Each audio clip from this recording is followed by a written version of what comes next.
Hello friends. Did you know nearly 80% of those who watch my videos aren't subscribed? If you enjoy these stories, please hit that subscribe button and leave a like. It really helps. Thank you for being here. By the way, where are you watching from? Let me know in the comments. Earl had been driving trucks for 23 years, and in all that time, he'd never had a serious problem at a weigh station. Sure, there'd been the occasional overweight ticket, a logbook discrepancy here and there, but nothing that couldn't be sorted out with a few phone calls and some paperwork. That's why what happened at the Cascade Way Station on Interstate 5, just north of the California-Oregon border, still haunts him to this day. It was a Tuesday evening in late November, and Earl was hauling a load of lumber from Portland down to Sacramento. The weather had been decent for the time of year, overcast but dry, with temperatures hovering around 45 degrees.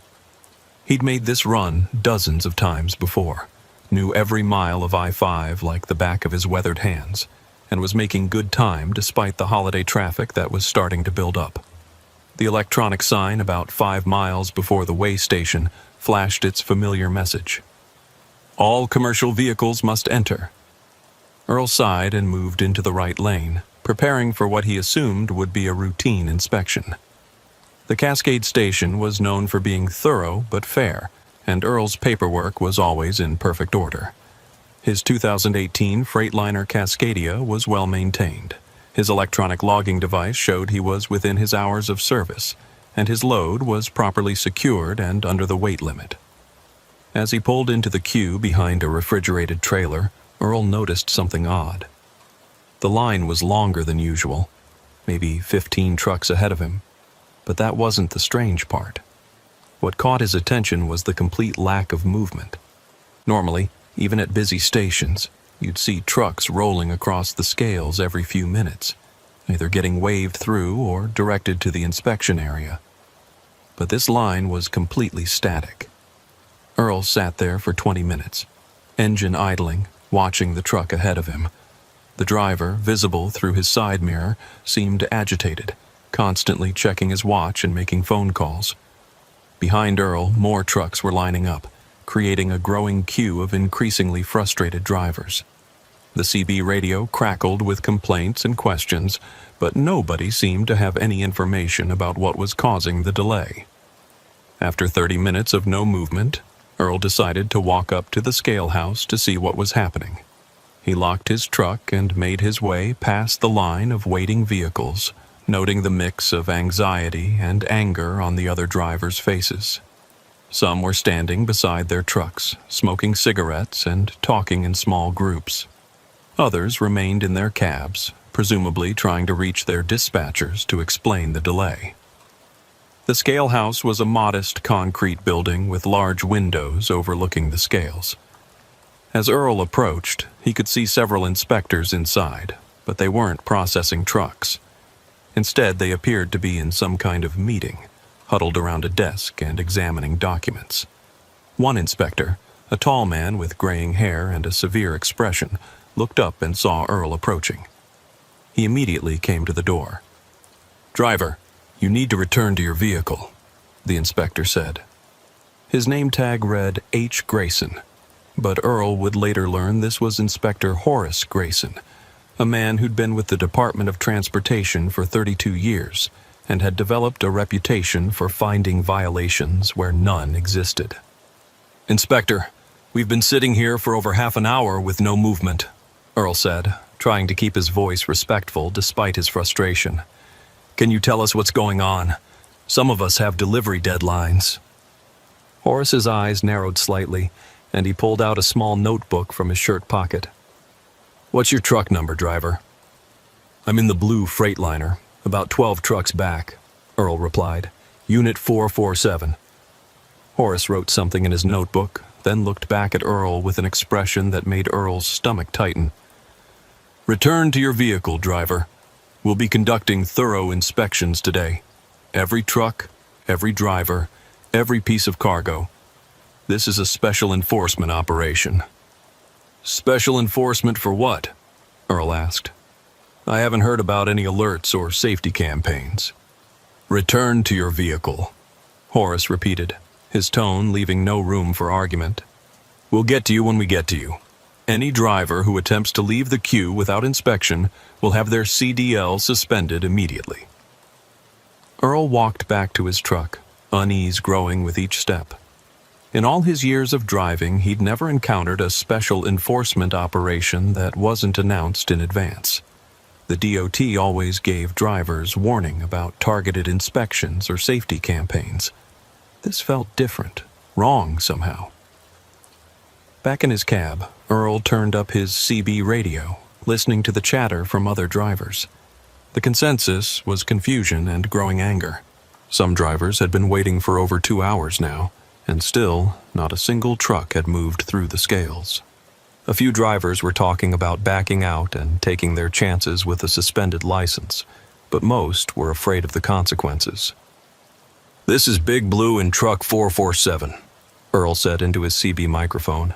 "Anyone know what's really going on here? This ain't no normal inspection." "Big Blue, this is Red Line," came a response from a driver several trucks ahead. "I walked up there about an hour ago. They got my information and told me the same thing they told you. Special enforcement operation. But I've been sitting here since 1 o'clock, and that's going on 3 hours now." 3 hours? Earl couldn't believe it. "You see any trucks actually get through?" "Negative, Big Blue. Not a single one. And here's the weird part. I can see them bringing drivers into the scale house one at a time, but I ain't seen any of them come back out to their trucks."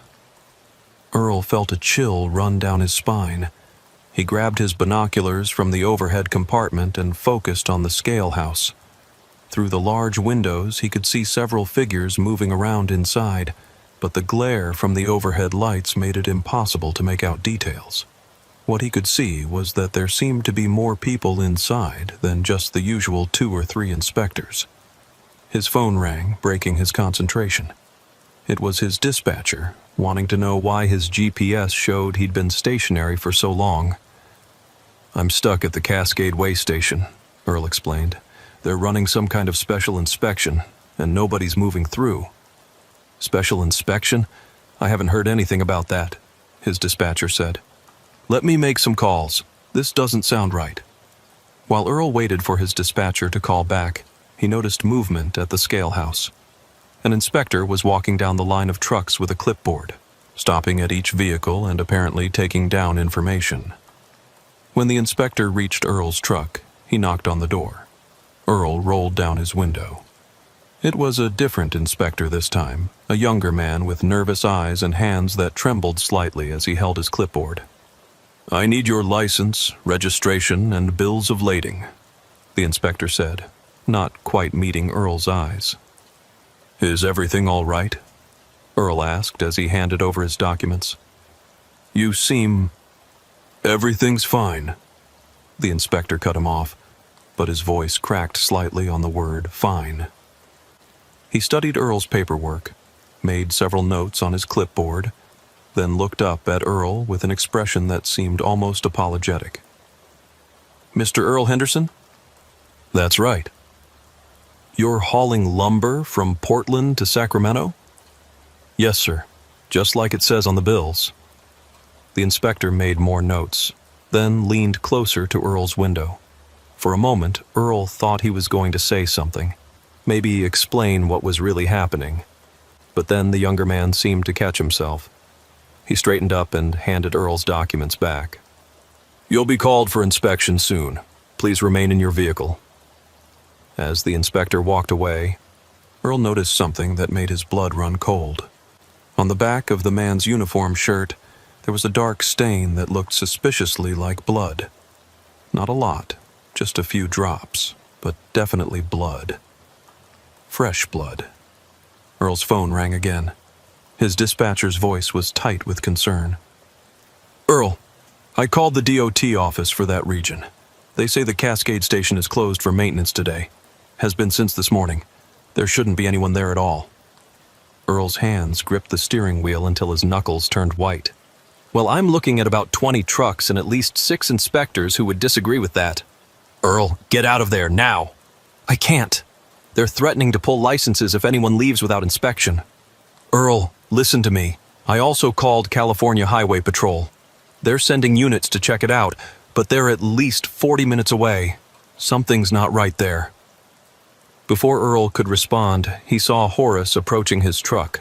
The inspector's face was set in a grim expression, and he was accompanied by two other men in DOT uniforms, though Earl noticed their uniforms didn't quite fit properly, as if they'd been taken from someone else. Mr. Henderson, Horace called out, we need you to come with us for your inspection now. Earl's instincts, honed by over 2 decades on the road, were screaming at him that something was terribly wrong. But he was trapped. His truck was hemmed in by vehicles front and back. He couldn't leave without his truck, and he couldn't move his truck without cooperation from the other drivers. I'll be right there, Earl called back, his mind racing. He grabbed his phone and quickly sent a text to his wife with his location, then another to his dispatcher saying he was being taken in for inspection. He slipped his phone into his boot, grabbed his paperwork, and climbed down from his cab. As he walked toward the scale house with Horace and the 2 other men, Earl noticed that the parking area behind the building, which should have been empty if the station was closed for maintenance, contained several unmarked vans and what looked like personal vehicles. None of them had government plates. Inspector Grayson, Earl said, trying to keep his voice steady. My dispatcher just called and said this station is supposed to be closed today. Horace didn't break stride. Your dispatcher was misinformed. They reached the door to the scale house, and one of the other men held it open. The moment Earl stepped inside, he understood why none of the other drivers had returned to their trucks. They were all here, sitting on the floor against the far wall, their hands zip-tied behind their backs. There were at least 8 drivers, all looking terrified and confused. What the hell is this? Earl demanded, starting to back toward the door, but the 2 men blocked his exit. Horace pulled out what looked like an official DOT badge, but Earl could now see was a crude fake. Mr. Henderson, we have reason to believe you're transporting contraband. You're being detained pending a thorough investigation. Contraband? I'm hauling lumber. You can check it yourself. We intend to, Horace said. But first, we need to secure all drivers for our safety and yours. He nodded to the 2 men, who moved toward Earl with zip ties. Earl's fight-or-flight instinct kicked in. He was 53 years old and not in the best shape of his life, but he'd grown up in logging country and still had the strength that came from years of manual labor before he'd started driving. He feinted left, then drove his shoulder into the man on his right, sending him crashing into a desk. The second man grabbed for him, but Earl brought his knee up hard, catching the man in the solar plexus. Stop him! Horace shouted, reaching for something in his pocket. Earl burst through the door and ran toward his truck, his heart pounding. Behind him, he could hear shouting and footsteps. He had maybe 30 seconds before they caught up. His truck was still running. He'd left it idling, as most drivers did. He yanked open the door and hauled himself up into the cab in one motion, a move he hadn't made that quickly in years. In his mirrors, he could see Horace and several other men running toward him. Some of them had guns, not the kind DOT inspectors would ever carry. Earl slammed the truck into gear and laid on the air horn, the deafening blast echoing across the way station. Everybody get out! Get out now! He shouted into his CB as he started rolling forward. These ain't real inspectors! They're taking drivers hostage! Get out! The truck ahead of him wasn't moving. Earl could see the driver inside, frozen with indecision. Earl pulled alongside him, still laying on the horn. Move! Move! Move! He screamed out his window. Finally, other drivers started to respond. Engines roared to life. Air horns blasted. The careful order of the truck queue dissolved into chaos as drivers realized they were in danger. Earl saw the refrigerated truck ahead of him lurch forward, the driver apparently deciding that whatever consequences came from leaving would be better than whatever was happening in that scale house. Earl followed, pushing his truck harder than was safe, feeling the loaded trailer sway dangerously as he took the curve back onto the interstate. In his mirrors, he could see other trucks following, a convoy of frightened drivers fleeing whatever had been planned for them. But he could also see that not all the trucks were moving. Some drivers, paralyzed by fear or confusion, remained in the queue, and the fake inspectors were regrouping, no longer maintaining their pretense of authority. Earl grabbed his CB microphone with a shaking hand. "Breaker, breaker. Emergency on I-5 northbound at Cascade Way Station. Armed men posing as DOT inspectors are taking drivers hostage. Need immediate police assistance. This is not a drill. Repeat, this is not a drill." He repeated the message several times as he drove, his speedometer climbing past 70, then 75. Other drivers were joining in on the CB, confirming what they'd seen, warning approaching trucks to avoid the station. The airwaves erupted with chatter as the word spread up and down the interstate. About 10 miles from the way station, Earl finally felt safe enough to pull over at a rest area. His hands were shaking so badly he could barely hold his phone as he called 911. Other drivers who'd escaped were pulling in around him, their faces showing the same mix of relief and terror that Earl felt. The California Highway Patrol arrived 15 minutes later, followed by Oregon State Police and eventually the FBI. Earl gave his statement multiple times, describing Horace, the fake inspectors, the drivers held captive inside the scale house. Other drivers corroborated his story, and soon the rest area looked like a crime scene investigation. It took 2 hours before they got word about what law enforcement had found at the way station. The fake inspectors were gone, having fled when they realized their operation had been blown. But they'd left behind 8 drivers, all zip-tied and traumatized but physically unharmed. They also left behind evidence of what they'd really been doing.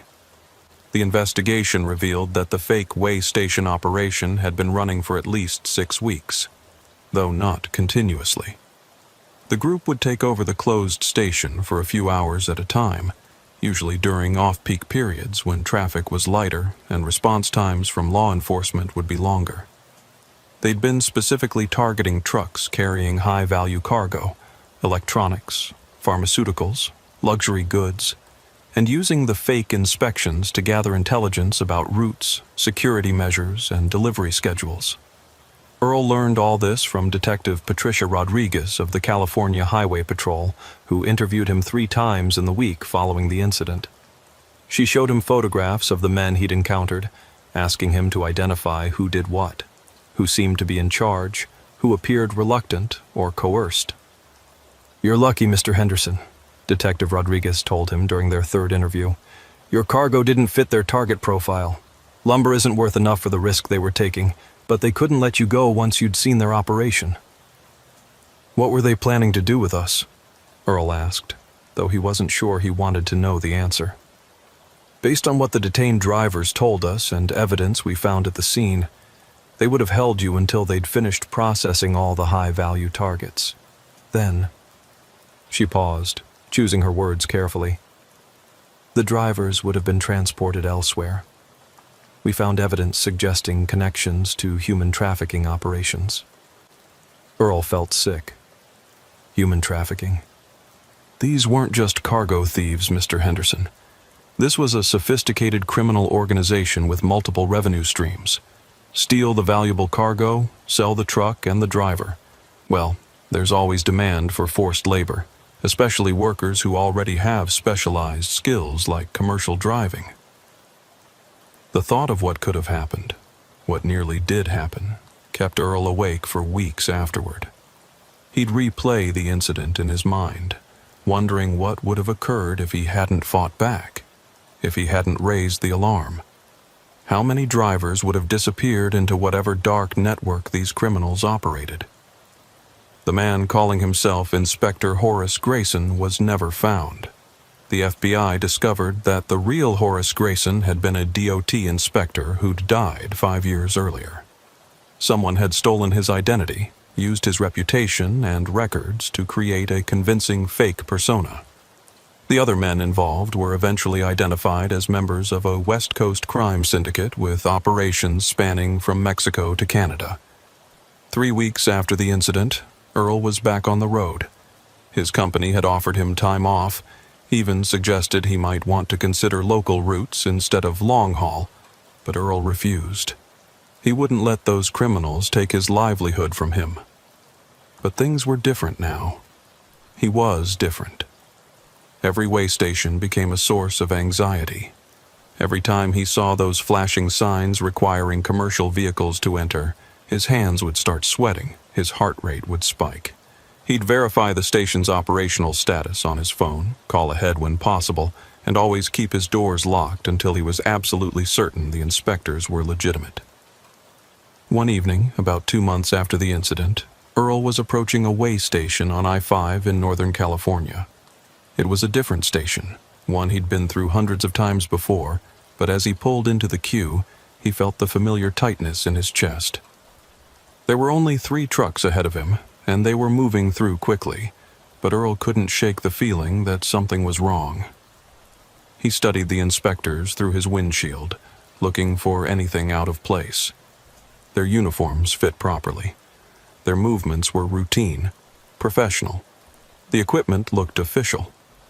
But Earl had learned that appearances meant nothing. The criminals at Cascade had looked official too. When it was his turn to cross the scales, Earl's hands gripped the steering wheel so tightly his fingers went numb. The inspector waved him through without incident, but Earl didn't relax until he was miles away from the station. This was his new normal. Constant vigilance, perpetual suspicion, never quite feeling safe in places that should have been routine. 6 months after the Cascade incident, Earl received a call from Detective Rodriguez. They'd made arrests. Not the ringleaders, but several lower-level members of the organization. One of them had agreed to testify in exchange for a reduced sentence, and his testimony revealed the full scope of the operation. They'd been planning this for over a year, Detective Rodriguez explained. They had inside information from someone in the transportation department, someone who could tell them when stations would be closed, which inspectors were on vacation, all the details they needed to make their fake operation convincing. "Did you find the insider?" Earl asked. "Still working on it, but Mr. Henderson, I need to warn you about something. The man who testified mentioned your name specifically. You disrupted a major operation, cost them potentially millions of dollars.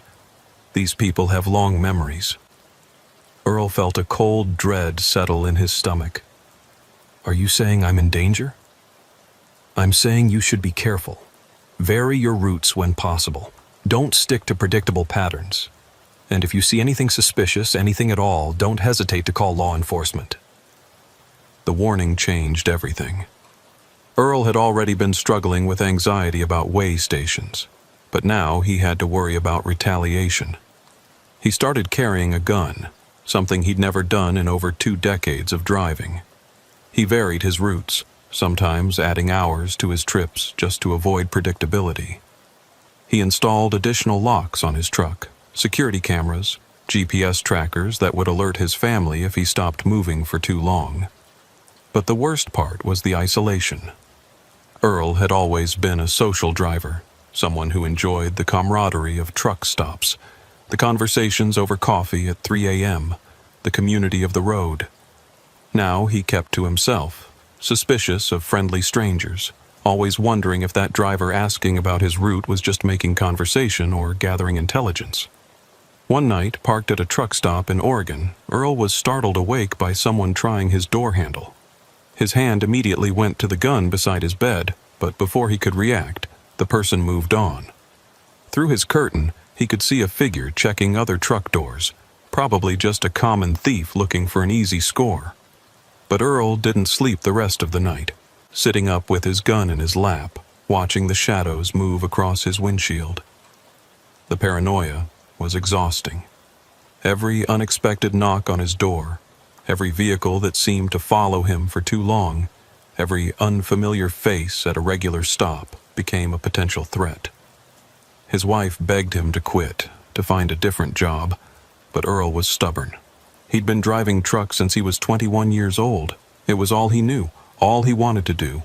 He wouldn't let criminals take that from him. A year after the Cascade incident, Earl got word that they'd finally arrested the ringleader. Not Horace, that identity remained a mystery, but the man who'd organized and funded the operation. He was caught in a different scheme, something involving stolen military equipment, and the investigation had led back to the way station plot. Detective Rodriguez called Earl with the news. "He's looking at federal charges, Mr. Henderson. Multiple life sentences. The organization is essentially dismantled." "What about Horace?" Earl asked. "Still in the wind. But without the organization backing him, he's just another fugitive. I don't think you need to worry about him anymore." But Earl did worry. Late at night, driving through the darkness with nothing but his headlights cutting through the void, he'd think about Horace out there somewhere. Did he blame Earl for ruining his operation? Was he planning revenge? Or had he moved on to other schemes, other victims? The encounter with the fake inspectors had taught Earl something that 23 years on the road hadn't. The thin line between order and chaos, between safety and danger, between legitimate authority and criminal deception. The uniforms, badges, and procedures that were supposed to protect drivers could be mimicked, weaponized, turned against them. Trust, once broken, was almost impossible to rebuild. Earl kept driving for another 2 years after the Cascade incident. But it was never the same.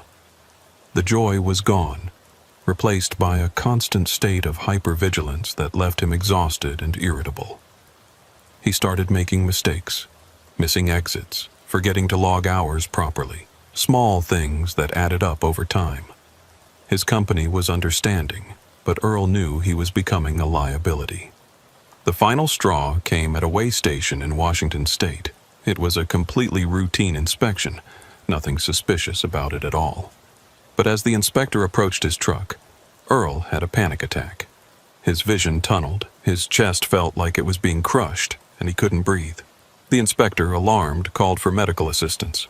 Earl spent the night in a hospital, hooked up to monitors, being told by doctors that his body was fine, but his mind was struggling to process trauma. That's when Earl finally admitted what his wife, his dispatcher, and his friends had been telling him for months. He needed help. The criminals at Cascade had stolen more than just the cargo they'd targeted. They'd stolen Earl's sense of safety, his trust in the system, his love for the open road. Earl started seeing a therapist who specialized in trauma. Slowly, painfully, he began to process what had happened to him. The therapist helped him understand that his hypervigilance, while exhausting, had been his mind's way of trying to protect him from a threat that had been very real. The paranoia, the anxiety, the constant fear, these weren't weaknesses. They were survival mechanisms that had outlived their usefulness. But understanding and overcoming were two different things. Earl still struggled with way stations, still felt his heart race when he saw DOT uniforms, still checked and rechecked the legitimacy of every official-looking person he encountered. The road, which had once been his freedom, had become his prison. 3 years after the Cascade incident, Earl made a decision that surprised everyone, including himself. He would go back to the Cascade way station, not to drive through it. The station remained closed, permanently shut down after what had happened, but to confront the place where his life had changed. His wife insisted on coming with him. They drove up in their personal vehicle on a clear October morning, the fall colors painting the mountains in shades of gold and red. As they approached the station, Earl felt his familiar anxiety rising, but also something else, a determination to reclaim this piece of highway from his nightmares. The way station looked abandoned. Weeds grew through cracks in the pavement. The scale house windows were boarded up. Graffiti covered the walls. The state had decided it was easier to build a new station elsewhere than to try to rehabilitate this one after what it had become synonymous with. Earl parked in the same spot where his truck had been that November day. He walked the path he'd taken to the scale house, remembering the moment he'd first seen Horace, the growing unease as things hadn't added up, the terror when he'd seen the other drivers zip-tied on the floor. "This is where I fought them off," he told his wife, standing by the door. "Right here. If I'd just gone along with it."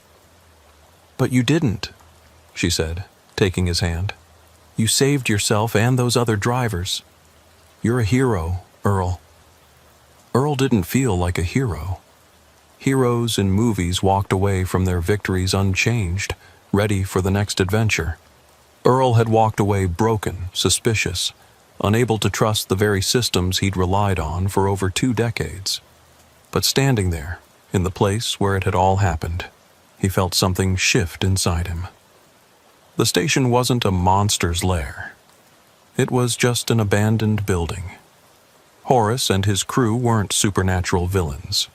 They were criminals who'd been caught and punished. The fear Earl had been carrying wasn't protecting him anymore. It was just weighing him down. As they were leaving, Earl noticed something that stopped him in his tracks. There was a small memorial plaque that had been installed near the entrance to the station. It read, "In recognition of the brave drivers who stood against criminal deception and protected their fellow truckers, your courage saved lives." Below the inscription were 8 names, the 8 drivers who'd been held hostage and rescued thanks to Earl's actions. Earl's own name was at the bottom, set apart with the words, "Earl Henderson, the driver who sounded the alarm." Earl stood there for a long time, reading and rereading those words. He'd been so focused on what had been taken from him that he'd forgotten what he'd accomplished. 8 men had gone home to their families because Earl had fought back. How many more had been saved because the criminal operation had been exposed? On the drive home, Earl was quiet, processing everything he'd seen and felt.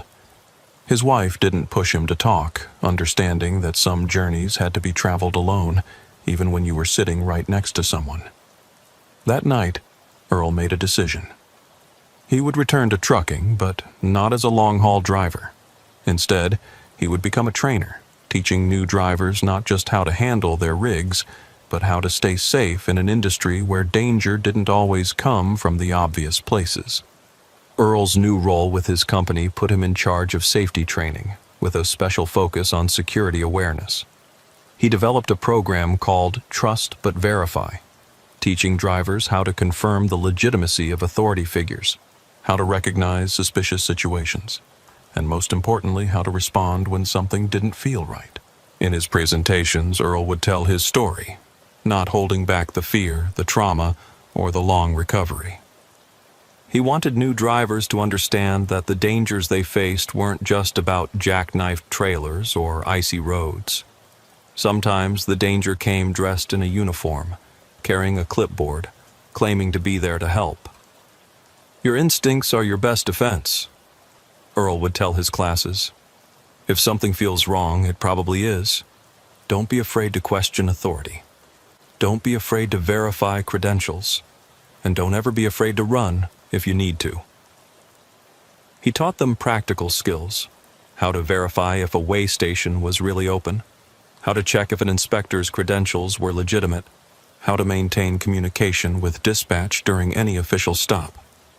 But more than that, he taught them to trust themselves, to value their safety over compliance, to understand that no load, no deadline, no threat to their CDL was worth risking their lives. One day, about 6 months into his new role, Earl got an unexpected visitor. A young driver named Marcus came to his office, nervous and shaking. He'd just come from a way station where something hadn't felt right. The inspectors had seemed off, their questions too probing, their interest in his cargo too specific. Remembering Earl's training, Marcus had excused himself to use the bathroom, called dispatch to verify the station was really conducting inspections, and when he couldn't get confirmation, he'd left. "They threatened my license," Marcus said. "Said they'd make sure I never drove again, but I remembered what you said about trusting my instincts." Earl called his contacts at the Highway Patrol, and within hours they'd uncovered another fake inspection scam, this one targeting refrigerated trucks carrying pharmaceuticals. Marcus's vigilance had prevented another criminal operation from victimizing drivers. "You did the right thing," Earl told Marcus. "You potentially saved lives today."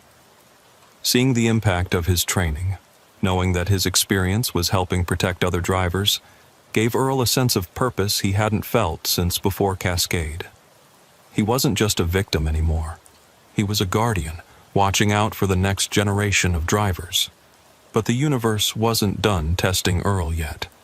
It was a Thursday evening, nearly 4 years after the original incident, when Earl got a call from Detective Rodriguez.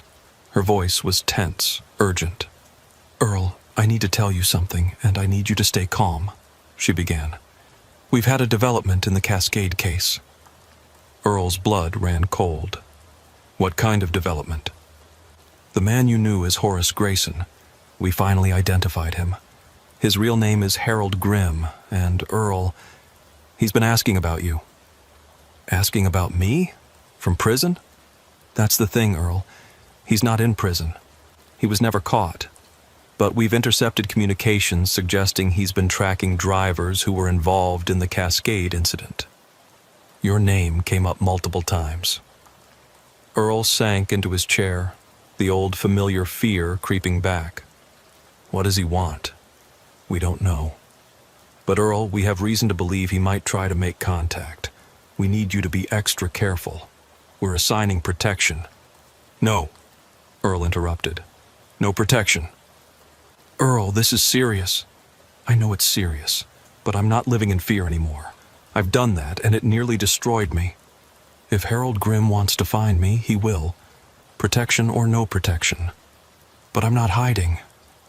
Detective Rodriguez tried to argue, but Earl was firm. He would take precautions. He would be vigilant. But he wouldn't let the ghost of Horace Grayson, or Harold Grimm, or whoever he really was, control his life again. 2 weeks passed without incident. Earl continued his training sessions, maintained his regular routines, though he did make some concessions to safety.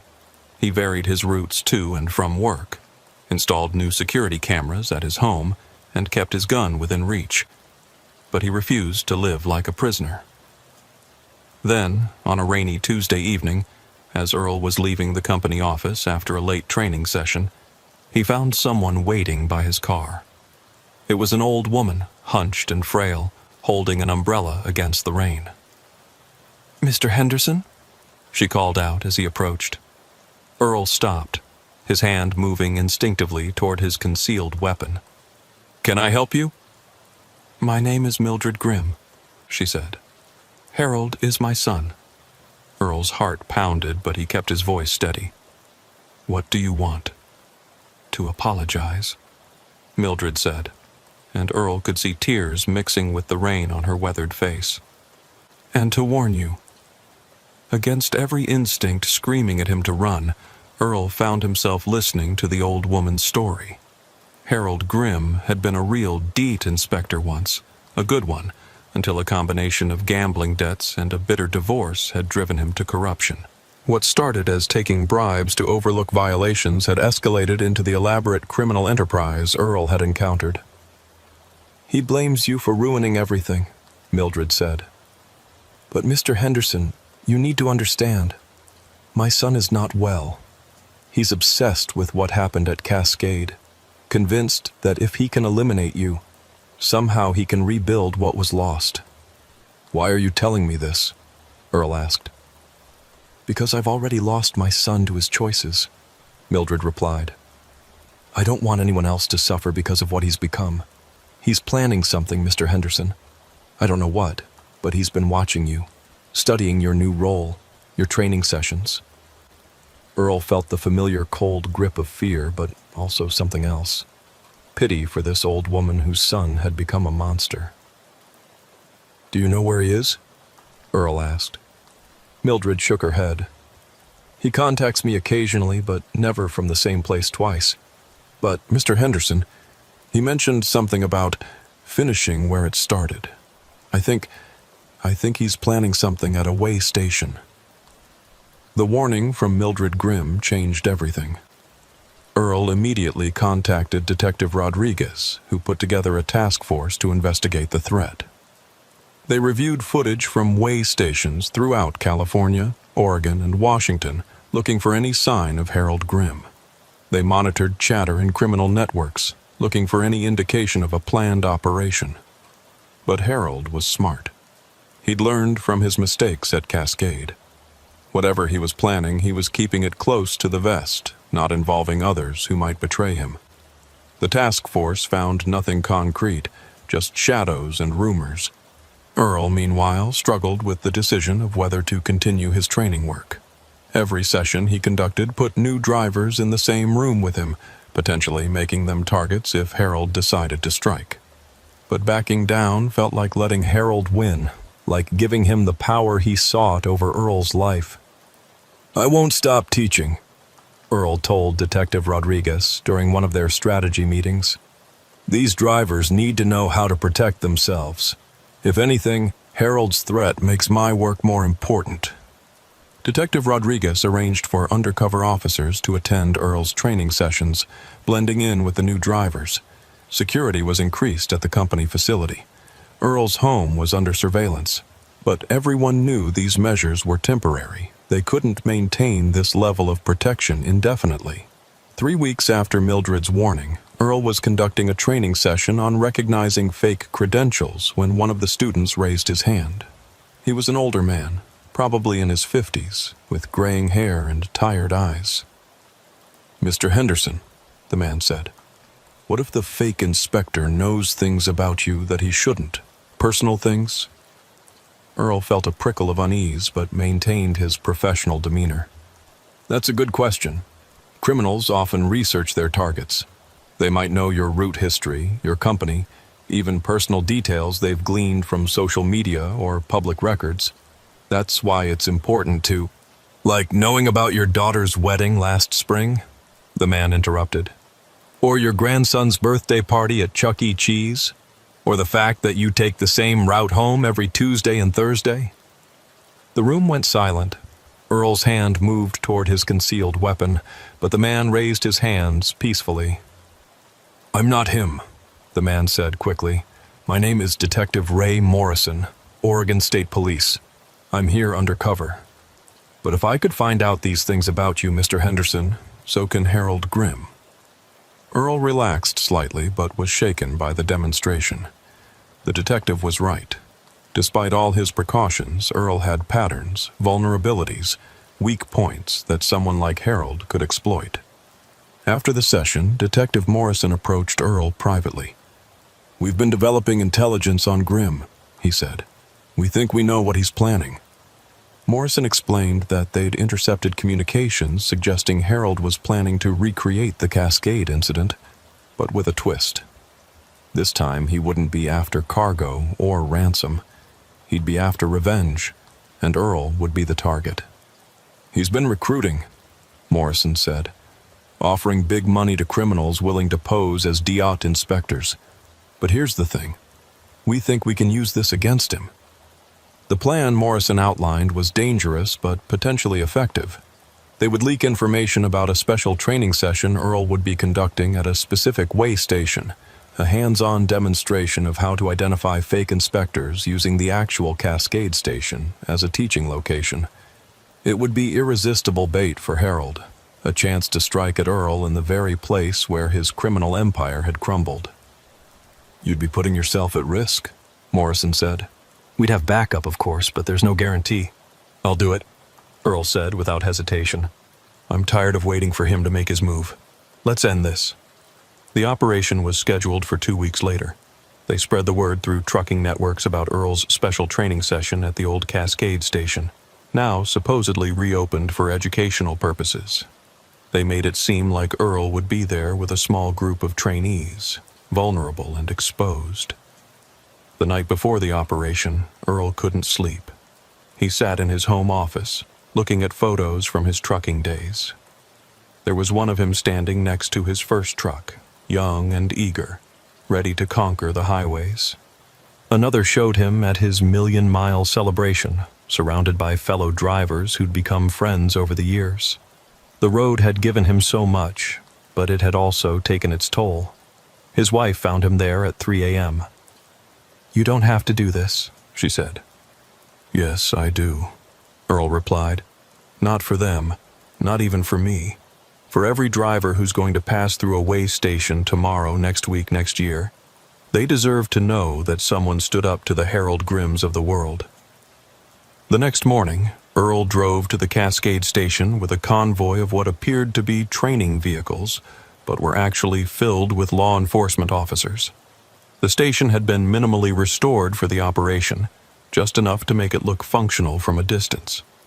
Earl set up in the scale house with 3 undercover officers posing as trainees. They went through the motions of a training session, Earl pointing out the various features of the facility, explaining how the criminals had operated, all while knowing that Harold could be watching, waiting for his moment. The first sign of trouble came around noon. A DOT vehicle pulled into the station. Not unusual, except that Detective Rodriguez had confirmed no legitimate inspectors were scheduled to be in the area. The vehicle parked, and 3 men in inspector uniforms got out. Earl recognized Harold immediately, even though he'd aged considerably in the 4 years since Cascade. His hair was completely gray now, his face gaunt, his eyes burning with an intensity that spoke of obsession and madness. "Stay in character," one of the undercover officers whispered to Earl. "Let him come to us." Harold and his 2 accomplices approached the scale house with the same confident authority Harold had displayed years ago. But this time, Earl was ready. This time, he wasn't alone. Harold entered the scale house, and his eyes locked on Earl's. For a moment, neither man moved. Then Harold smiled, a cold expression that held no humor. "Mr. Henderson," Harold said, "I've been looking forward to this reunion." "Harold Grimm," Earl replied, surprised by how steady his voice was. "Or do you still prefer Inspector Grayson? Names are just tools, Mr. Henderson, like badges, like uniforms, like the trust that drivers place in authority, all tools to be used by those smart enough to wield them." The undercover officers tensed, ready to act, but Harold hadn't made any overtly threatening moves yet. He seemed content to talk, to savor the moment he'd been planning for years. "You cost me everything," Harold continued. "My operation, my associates, my freedom. I've spent 4 years thinking about this moment."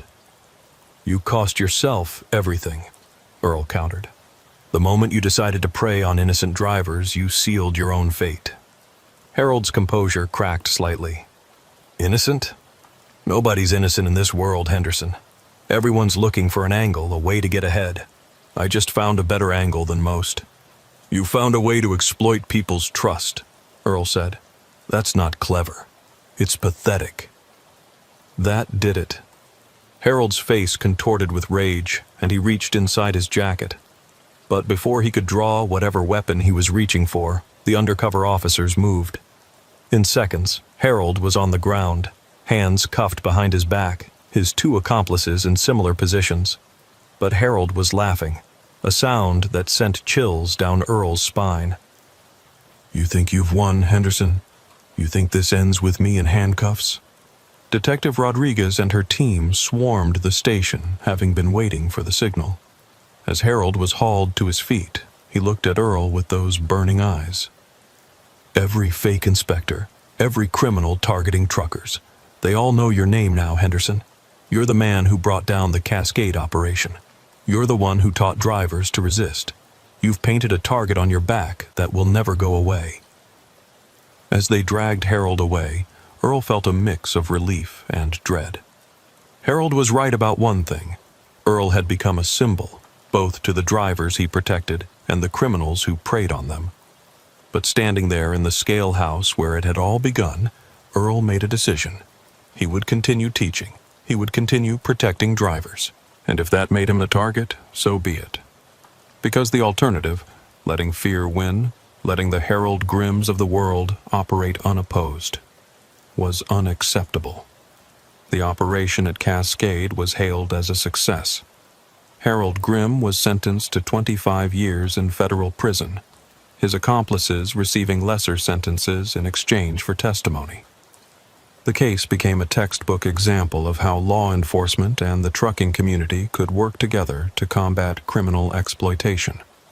Earl's training program was adopted industry-wide, with thousands of drivers learning the trust but verify protocols he'd developed.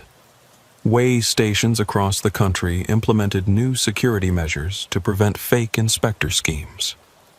The Cascade incident, once a source of trauma and fear, became a catalyst for positive change in the industry. But late at night, when Earl was alone with his thoughts, he would remember Harold's final words. The target on his back might never go away, but Earl had learned to live with it.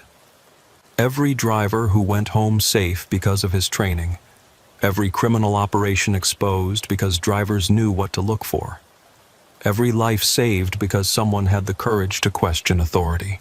These were Earl's answer to the Harold Grimms of the world. The road would always have its dangers. There would always be predators looking to exploit trust and authority.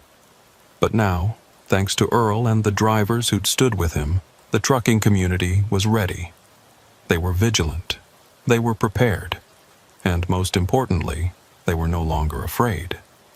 5 years after the original Cascade incident, Earl stood once again at the abandoned way station.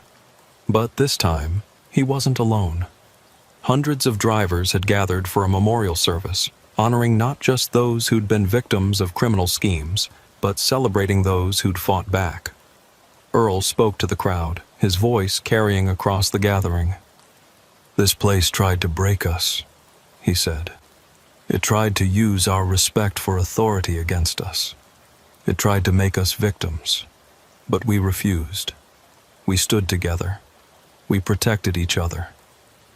And that's what we'll continue to do every day, on every highway, at every way station." The crowd erupted in applause, air horns blasting from the assembled trucks. Earl looked out at the sea of drivers, young and old, experienced and rookie, all united in their determination to keep their community safe. Mildred Grimm was in the crowd, having come to apologize again for her son's actions. Earl had told her she had nothing to apologize for, that she wasn't responsible for Harold's choices. She'd wept then, grateful for a forgiveness she didn't think she deserved. As the memorial service concluded and drivers began returning to their trucks, Earl walked one more time through the abandoned station. The ghosts of that November day were still there, but they no longer haunted him. They'd become part of his story, part of his strength. A young driver approached him, nervous and eager. "Mr. Henderson, I just wanted to say thank you. Your training saved me last week. Fake inspector tried to get me to open my trailer at a closed rest area. I remembered what you taught us, verified his credentials were bogus, and got out of there." Earl smiled, the first genuine smile he'd felt in that place. "You saved yourself, son. I just gave you the tools." As Earl walked back to his car, his wife waiting patiently, he took one last look at the Cascade way station. It would always be the place where his life changed, where his faith in the system was shattered. But it was also the place where he'd found his purpose, where he'd discovered that one driver's courage could inspire an entire industry to stand up against exploitation. The sun was setting, painting the sky in shades of orange and red. Somewhere out there, on highways across America, drivers were beginning their night runs, navigating the darkness with loads that kept the country running. They faced dangers Earl knew all too well, but they were no longer facing them unprepared. Earl had given them something more valuable than any cargo. The knowledge that their instincts mattered, that their safety came first, and that questioning authority wasn't just acceptable, it was necessary. The road stretched on, endless and full of possibilities, both good and bad. But Earl Henderson, the driver who'd sounded the alarm at the Cascade way station, had helped ensure that the good had a fighting chance. As he drove away with his wife, Earl turned on the CB radio one more time. The chatter was familiar, comforting. Drivers sharing information, warning each other about hazards, just watching out for one another. "This is Big Blue, signing off," Earl said into the microphone. "Drive safe out there, drivers. And remember, trust, but always verify." The responses came back immediately, dozens of drivers acknowledging his message, thanking him, wishing him well. Earl smiled, turned off the radio, and headed home. The highway would always be there, waiting. But now, thanks to one driver's courage on a November day at a way station that shouldn't have been open, it was a little bit safer for everyone who traveled it. Chester had been driving the coastal routes of the Pacific Northwest for 15 years, and he thought he'd seen every kind of weather the region could throw at him. Rain that fell sideways, snow that turned highways into skating rinks, and wind that could push a fully loaded trailer into the next lane. But the fog was different. The fog on Highway 101 through the coastal mountains of Northern California was something else entirely. A living thing that could swallow the world whole and leave you driving through nothing but gray void. It was early December, and Chester was hauling a load of fresh seafood from Eureka down to San Francisco, time-sensitive cargo that needed to reach the fish markets before dawn. He'd left Eureka at midnight, planning to make the run in about 5 hours if the weather cooperated. The forecast had mentioned possible fog in the coastal mountains, but Chester had driven through fog before. How bad could it be? The first wisps appeared around 1 a.m. just south of Fortuna, thin tendrils of mist that danced across the highway like ghosts. Chester turned on his fog lights and reduced his speed from 65 to 55, standard procedure for limited visibility. His 2016 Volvo VNL was equipped with all the modern safety features: collision avoidance systems, lane departure warnings, adaptive cruise control. But Chester knew that technology was no substitute for caution in weather like this. By the time he reached the Richardson Grove area, the fog had thickened considerably. What had been wisps were now walls of gray that seemed to pulse and breathe around his truck. Visibility dropped to maybe 50 feet, then 30, then 20. Chester slowed to 35 miles per hour, his hands gripping the steering wheel as he tried to keep the center line in view. The CB radio crackled with static. Other drivers were out there in the fog, their voices cutting in and out as they warned each other about the conditions. "Southbound at mile marker 672. Visibility near zero, taking it slow. Northbound passing Piercy, can't see more than one truck length ahead. This fog ain't natural, boys. Seen a lot of weather, but this is something else." Chester keyed his mic. "Southbound hauling seafood coming up on Leggett. Anyone know how far south this soup goes?" There was a pause, then a voice Chester didn't recognize came through, clear despite the static that plagued everyone else's transmissions. "It goes all the way down, driver. All the way to where you need to be." Something about the voice made Chester uneasy. It was too calm, too clear, and what kind of answer was that anyway? He tried to respond, ask for clarification, but his radio just produced static. The fog grew denser as he climbed into the mountains. Highway 101 twisted and turned through the redwood forests, a challenging drive even in perfect conditions. Now, with visibility down to maybe 10 feet, every curve was a leap of faith. Chester's speed dropped to 20, then 15. His seafood delivery deadline was shot, but that was the least of his worries now.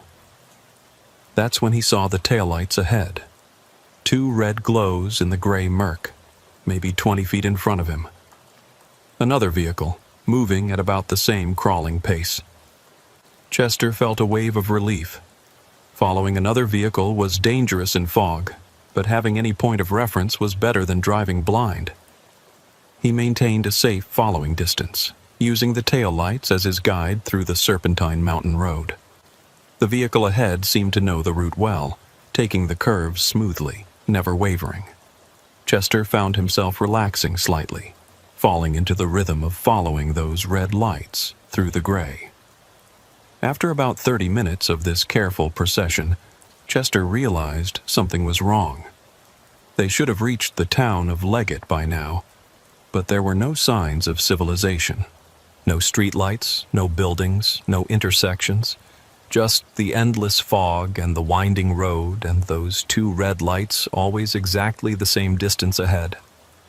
Chester checked his GPS, but the screen showed an error message. Signal lost. His phone had no service. The only working instrument was his compass, and that was spinning slowly, unable to find magnetic north. He tried the CB again. "Anyone out there? This is southbound seafood truck, looking for a position check. Where the hell are we?" Static. Then that same calm voice from before. "You're exactly where you're supposed to be, Chester." Chester's blood ran cold. He hadn't given his name over the radio. "Who is this?" he demanded. "How do you know my name?" "We all know each other out here in the fog, Chester. We've all been driving these roads together for so long. Don't you remember?" Chester definitely didn't remember, and the voice was starting to sound less human with each word, like it was being filtered through water or spoken by someone who'd forgotten how vocal cords were supposed to work. The taillights ahead suddenly swerved, and Chester instinctively followed, his truck leaning hard as he navigated what felt like a hairpin turn. But Highway 101 didn't have any hairpin turns in this section. The road was winding, but not that extreme. Where was he? That's when Chester noticed something that made his hands shake on the steering wheel. The trees visible at the edge of his headlight beams weren't right. They were too tall, too thick, and they were moving. Not swaying in wind, but actually moving, their trunks writhing like massive snakes. "No," Chester said aloud, trying to rationalize what he was seeing. "It's just the fog playing tricks. Trees don't move." But they did move, and as he watched, one of them bent down across the road behind him, its massive trunk blocking any possibility of retreat. He was being herded forward, following those taillights deeper into wherever this fog had taken him. The radio crackled again, and this time multiple voices came through, all speaking in unison. "Welcome to the Eternal Highway, Chester. You've been expected." Chester's rational mind, the part that had kept him safe through 15 years of professional driving, was screaming at him that none of this was possible. Fog couldn't transport you to another place. Trees didn't move. Radios didn't know your name. But the evidence of his senses was undeniable. The tail lights ahead began to pulse, growing brighter and dimmer in a hypnotic rhythm. Chester found it hard to look away, hard to think about anything except following those lights. Part of him wanted to stop, to refuse to go any further, but he could hear engines behind him now. Other vehicles that had entered the fog and were following him just as he was following the lights ahead. Then he saw her. A woman standing by the side of the road, clearly visible despite the fog that obscured everything else. She was middle-aged, wearing clothes that looked like they belonged in the 1950s, and she was waving frantically, trying to flag him down. Chester's first instinct was to stop and help, but something about the woman was wrong. She wasn't affected by the fog at all. He could see her perfectly clearly from 100 feet away, while everything else was hidden in gray. And her movements were too repetitive, like a video loop playing over and over. Wave, step forward, wave, step back, wave, step forward. Always exactly the same. As he passed her, Chester glimpsed her face clearly in his side mirror. Her mouth was open in a scream, but no sound came out. Her eyes were solid black, like pools of oil. And then she reset, back to the starting position, waving at the next vehicle in line. "Don't stop for her," the radio voice advised. "Agnes has been trying to leave for 60 years. She can't. Neither can you now. Just follow the lights, Chester. It's easier if you don't fight it. Agnes. The thing pretending to be a woman had a name. That somehow made it worse. Chester's mind raced, trying to make sense of what was happening. He'd entered a fog bank on Highway 101, a normal if severe weather condition. But somewhere in that gray shroud, he'd crossed into something else. Another dimension? A parallel reality? A supernatural trap? The specifics didn't matter as much as the growing certainty that he was in serious danger. The road began to descend, which was wrong. Highway 101 climbed steadily through this section, gaining elevation as it crossed the coastal range. But Chester was definitely going downhill now, his jakebrake growling as he controlled his speed on the grade. The fog started to thin slightly, revealing more of the landscape, and Chester wished it hadn't. The forest around him was wrong in every way. The trees were impossibly tall, their tops lost in darkness above the fog. Things moved between the trunks, large things that didn't match any animal Chester knew. And the road itself was changing, the asphalt becoming older, more cracked with each mile, as if he was driving backwards through time. The tail lights ahead suddenly accelerated, pulling away into the fog. Chester pressed his accelerator to follow, but the lights disappeared entirely, leaving him alone on the deteriorating road. Behind him, the other vehicles that had been following were gone too. The convoy that had formed in the fog had dissolved, leaving Chester in solitude with only the gray mist for company. He checked his fuel gauge, 3/4 full, same as when he'd entered the fog 2 hours ago. His odometer hadn't moved either, still showing the same mileage as when he'd passed Fortuna. According to his instruments, he hadn't actually driven anywhere despite the clear sensation of movement and the changing landscape around him.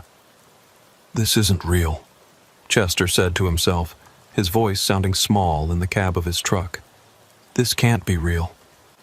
"Reality is subjective here," the radio responded, though Chester hadn't keyed his mic. "What's real is what you experience. And you're experiencing this, aren't you, Chester?" "What do you want?" Chester demanded. "Why is this happening?" "The fog needs drivers," the voice explained, its tone patient like a teacher with a slow student. "The eternal highway requires those who know the roads, who understand the rhythm of the journey. You've been selected, Chester. Chosen. You should be honored." "Honored? I'm trapped in some kind of nightmare." "Nightmare? Dream? Reality? These distinctions matter less than you think. What matters is that you're here now, part of the eternal procession.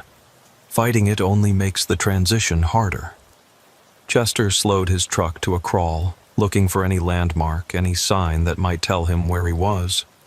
The road had deteriorated to the point where it was more gravel than asphalt, and the fog had taken on a yellowish tinge, like old newspaper. Then he saw the gas station.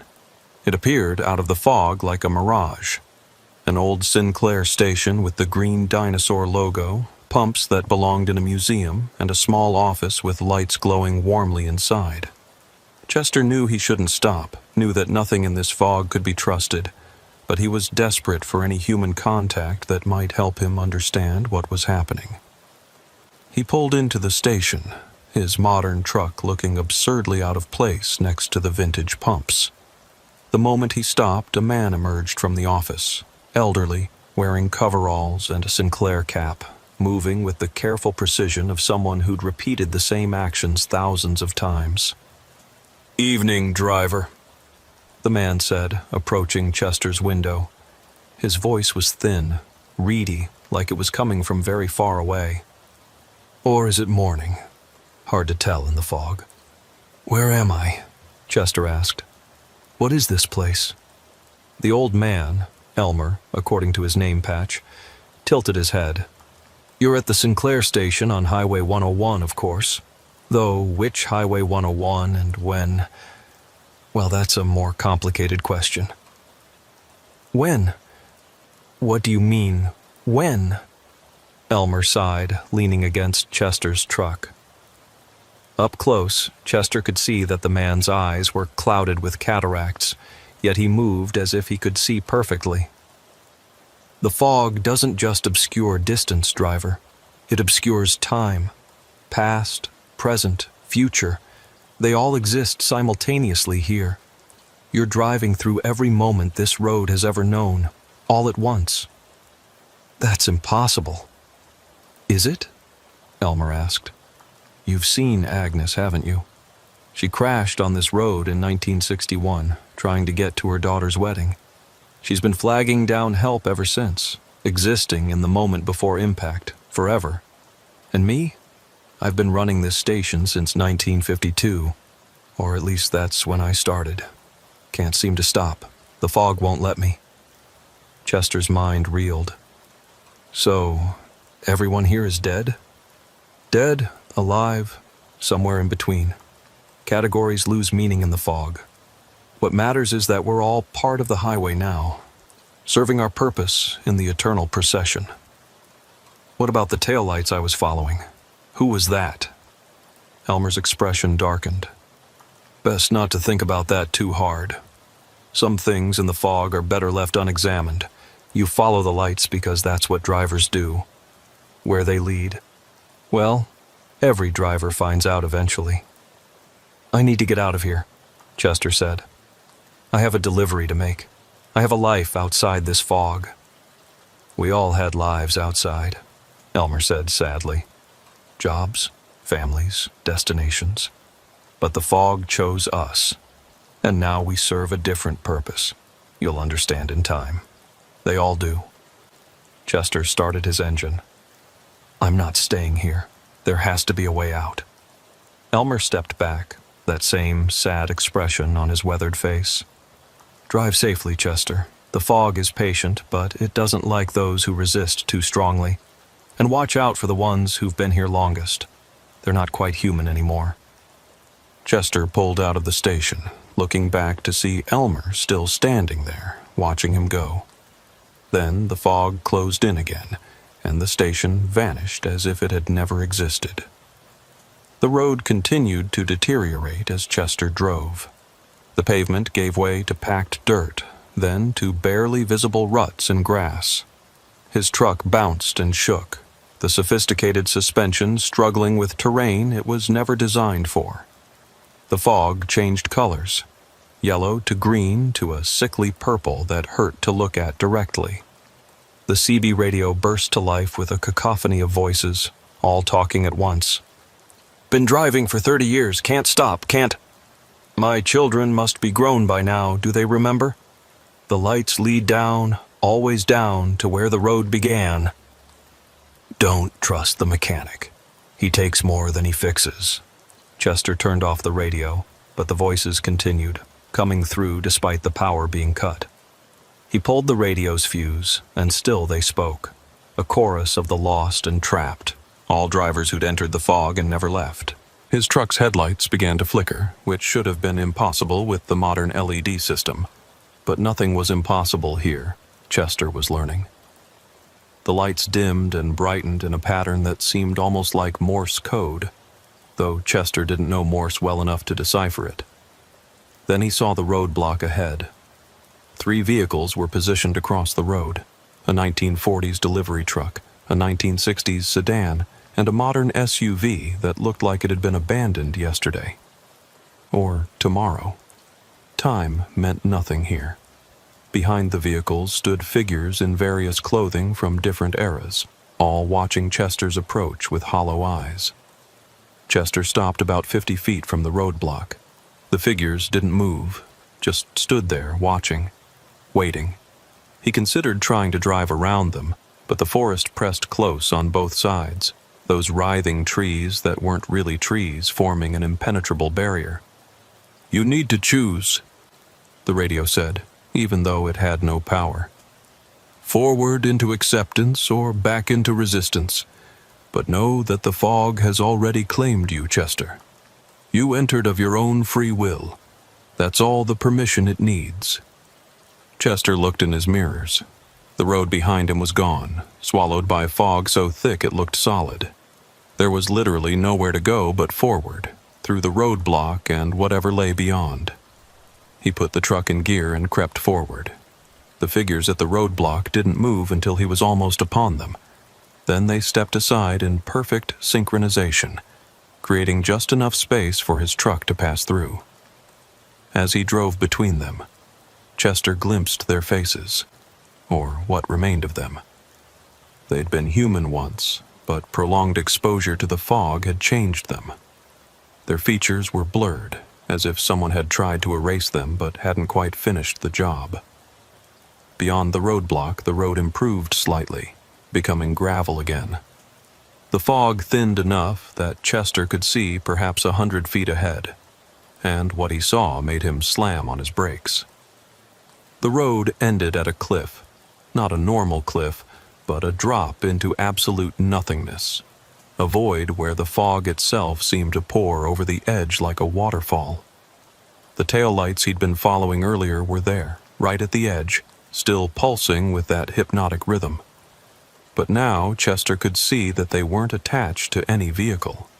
They were just lights, floating in space, luring drivers to the edge and over. "This is the choice," the radio voice said. "Drive over and become one with the eternal highway, or turn back and drive the fog roads forever, never reaching any destination, never escaping, slowly becoming like those you passed at the roadblock." Chester sat in his truck, engine idling, staring at the void. His rational mind told him this was all impossible, that he was hallucinating or dreaming or had crashed somewhere back in the real fog. And this was his dying brain's attempt to make sense of things. But his hands on the steering wheel were real. The seafood in his trailer was real. He could hear the refrigeration unit humming. His fear was definitely real. "There has to be another way," Chester said to the voice in the radio. "There's always another way," the voice replied. "But it requires sacrifice. Are you willing to give up something precious to escape the fog?" "What kind of sacrifice?" "The fog feeds on memory, Chester. Give it your memories of the road, all of them. Every mile you've driven, every destination you've reached, every moment behind the wheel. Become someone who's never driven before, and the fog will have no claim on you." Chester sat at the edge of the void, considering the impossible choice. Give up his memories of driving, 15 years of experience, knowledge, and identity, or accept one of the fog's two endings: dissolution in the void, or eternal wandering on roads that led nowhere. His memories of the road weren't just professional experience. They were late-night conversations with other drivers, sunrises over mountain passes, the satisfaction of delivering critical supplies to communities that depended on truckers. They were who he was. Without them, would he even be Chester anymore? "I need time to think," Chester said to the radio. "Time is the one thing you have in abundance here," the voice replied. "The fog is patient." Chester put his truck in reverse and backed away from the cliff, then turned around and headed back toward the roadblock. The figures were gone, the abandoned vehicles too.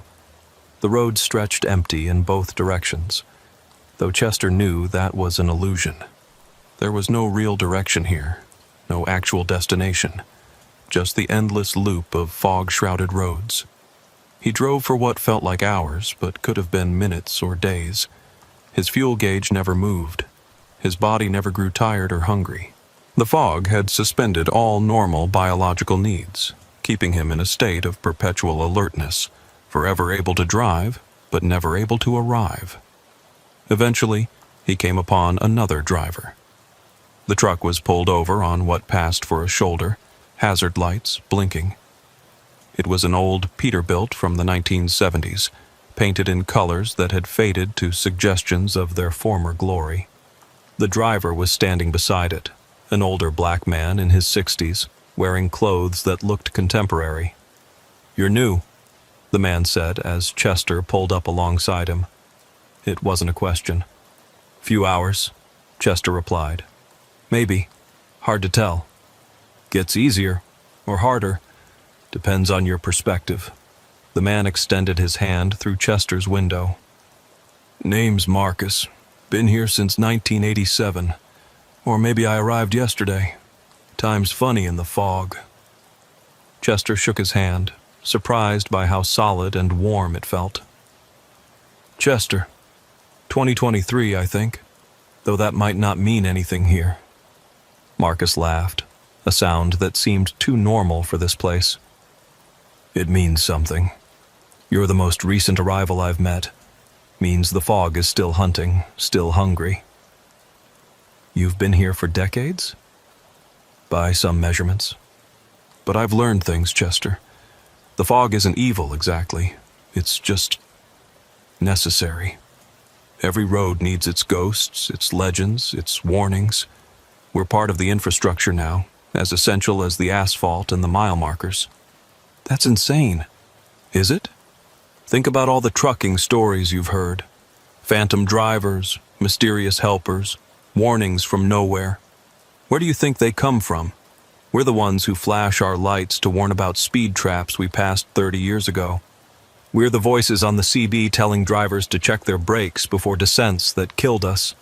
We're the guardian angels and the cautionary tales.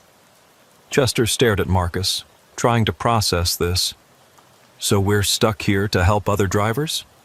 Some of us. Others become the hazards, like Agnes, forever trying to flag down help, causing accidents as drivers swerve to avoid her, or the taillights that lead to the cliff. The fog uses us according to our nature. And what's your nature? Marcus smiled sadly. I'm a warner. I try to help new arrivals understand their situation, maybe make better choices than I did. I drove off that cliff my first day here, thinking it would end things. Instead, I just became more bound to the fog. Now I can't leave this stretch of road, can't do anything but wait for drivers like you and try to explain. The voice on the radio said I could escape if I gave up my driving memories. Marcus's expression grew serious. That voice. Be careful with that one. It's not lying, but it's not telling the whole truth either. Yes, you can escape by giving up your road memories, but without those memories, you won't know how to drive. You'll be free of the fog, but unable to work, unable to support yourself. The fog knows this. It offers escape that's really just another kind of trap. Then what do I do? There's a third option, Marcus said, looking around as if afraid of being overheard. But it's dangerous, and I've only heard of one driver who managed it. Tell me. The fog has rules. It can only hold those who entered willingly, and it can only keep those who accept its reality. If you can prove that this place doesn't exist, that it violates the fundamental laws of physics, the fog has to release you. How do I prove something doesn't exist while I'm inside it? By creating a paradox the fog can't resolve. Something so impossible that even this impossible place can't contain it. Marcus walked closer to Chester's truck, lowering his voice. The driver who escaped. He figured out that the fog exists in all times simultaneously. Past, present, future all at once. So he did something that created a temporal impossibility. What did he do? He met himself, the younger version who was about to enter the fog, warned himself not to enter, created a paradox. If he never entered, he couldn't warn himself, but if he didn't warn himself, he would enter. The fog couldn't resolve it and had to expel him from both timelines. Chester felt a spark of hope. So I need to find the Chester who's about to enter the fog and warn him? If you can. But navigating the fog's temporal maze isn't easy, and the fog will try to stop you once it realizes what you're attempting. It doesn't like to lose drivers. Chester thanked Marcus and drove on, his mind racing with this new possibility. He needed to find the moment he'd entered the fog, intercept himself before he'd crossed whatever threshold had trapped him here. But how do you navigate to a specific moment in a place where all moments existed simultaneously? The answer came from an unexpected source. His truck's GPS, which had been showing error messages, suddenly displayed a map, not of roads, but of times. Lines of temporal force crisscrossing the fog, showing when various moments intersected. And there, highlighted in red, was a convergence point labeled Entry, Chester, December 5th, 2023, 1:07 a.m. Chester followed the GPS's new guidance, turning onto roads that shouldn't exist, driving through fog that changed from gray to silver to a strange prismatic shimmer that showed him glimpses of other times. He saw Highway 101 being built, saw ancient forests before any road existed, saw futures where the highway had been reclaimed by nature. Then he saw himself. His truck, the same Volvo VNL, the same seafood load, approaching the fog bank from the north. Chester checked his clock. 1:05 a.m., December 5th, 2023. 2 minutes before he'd entered the fog. He accelerated, pulling alongside his past self, seeing his own face through the driver's side window, focused on the road, unaware of what was about to happen. Chester grabbed his CB microphone, tuning to channel 19. Volvo hauling seafood. Southbound at mile marker 681. This is an emergency warning. Do not enter the fog ahead. Repeat, do not enter the fog. He watched his past self pick up the mic, confusion evident on his face. Who is this? How do you know what I'm hauling? Listen to me very carefully, Chester said, pulling ahead so his past self could see the identical truck. I'm you. 2 hours from now. The fog ahead isn't natural. It's a trap. If you enter it, you'll never leave. Turn around now. Take Highway 299 east to I-5. It'll add 3 hours to your route, but you'll make it to San Francisco. Past Chester's face went through a series of expressions. Disbelief, fear, recognition. He was looking at the identical truck, the identical license plate, the impossible made visible. This is some kind of trick, past Chester said, but his voice was shaking. Your wife's name is Patricia.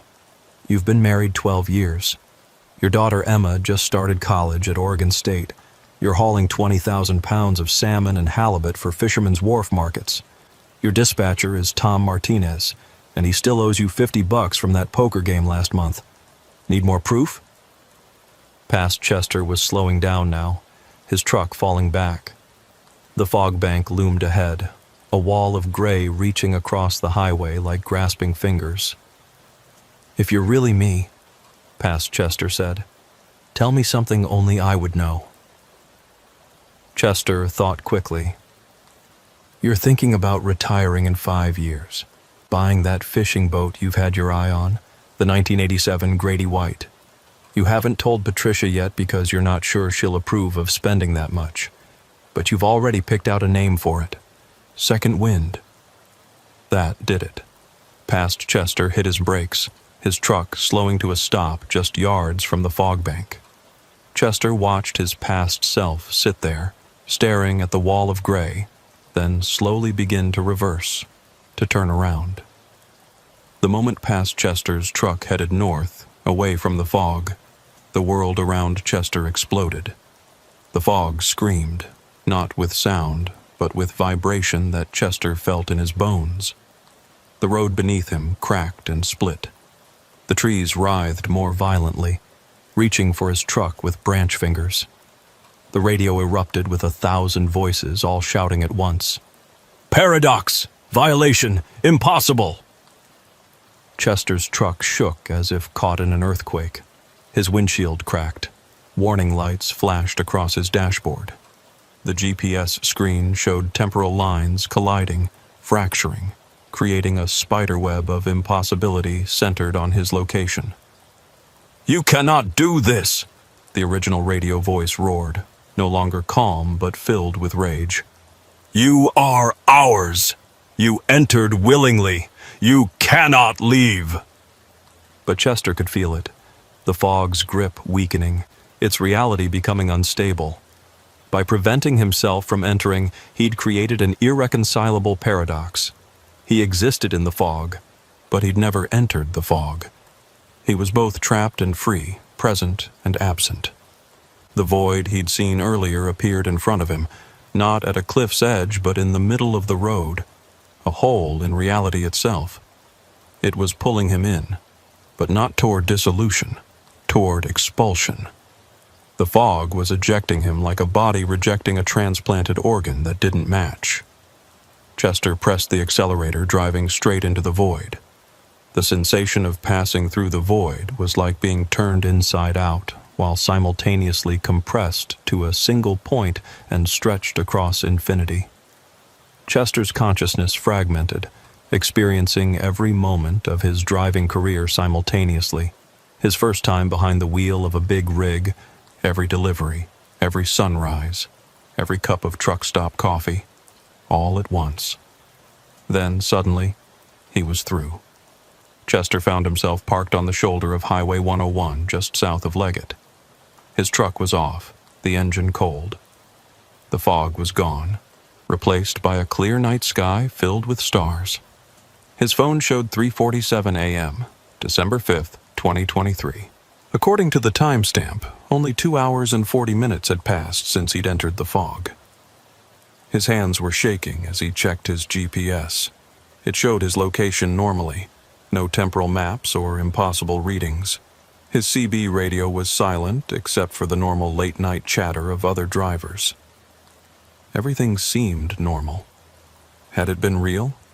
Or had he pulled over to rest and experienced the most vivid nightmare of his life?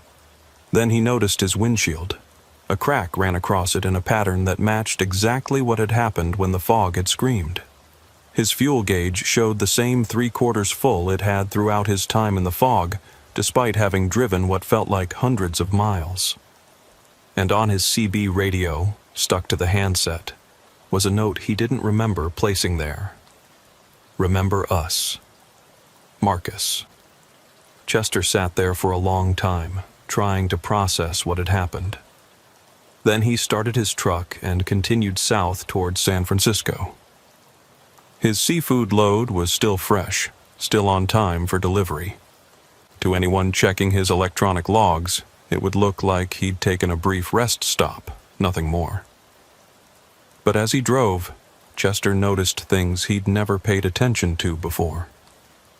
Wisps of fog that seemed to reach toward his truck before pulling back. Shadows by the roadside that might have been waving figures. CB transmissions that cut in and out. Voices that sounded familiar but impossible.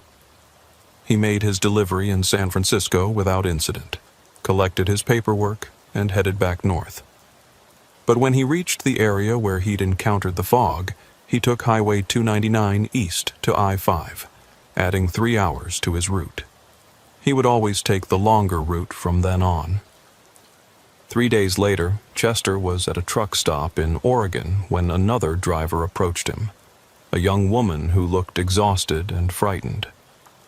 "Excuse me," she said. "This is going to sound crazy, but were you driving southbound on 101 3 nights ago, around 1 a.m.? Chester's blood chilled. "Why do you ask?" "Because I was northbound, and I saw something impossible. 2 identical trucks, and one of them warned the other about fog. I entered that fog bank right after, and—" She paused, tears forming in her eyes. "I lost 6 hours. I don't remember anything except gray and voices and this feeling like I was being pulled somewhere else." "You got out?" "I don't know how.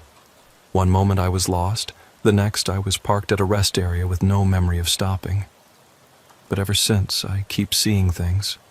Shadows that don't match their sources. Radio voices that know my name.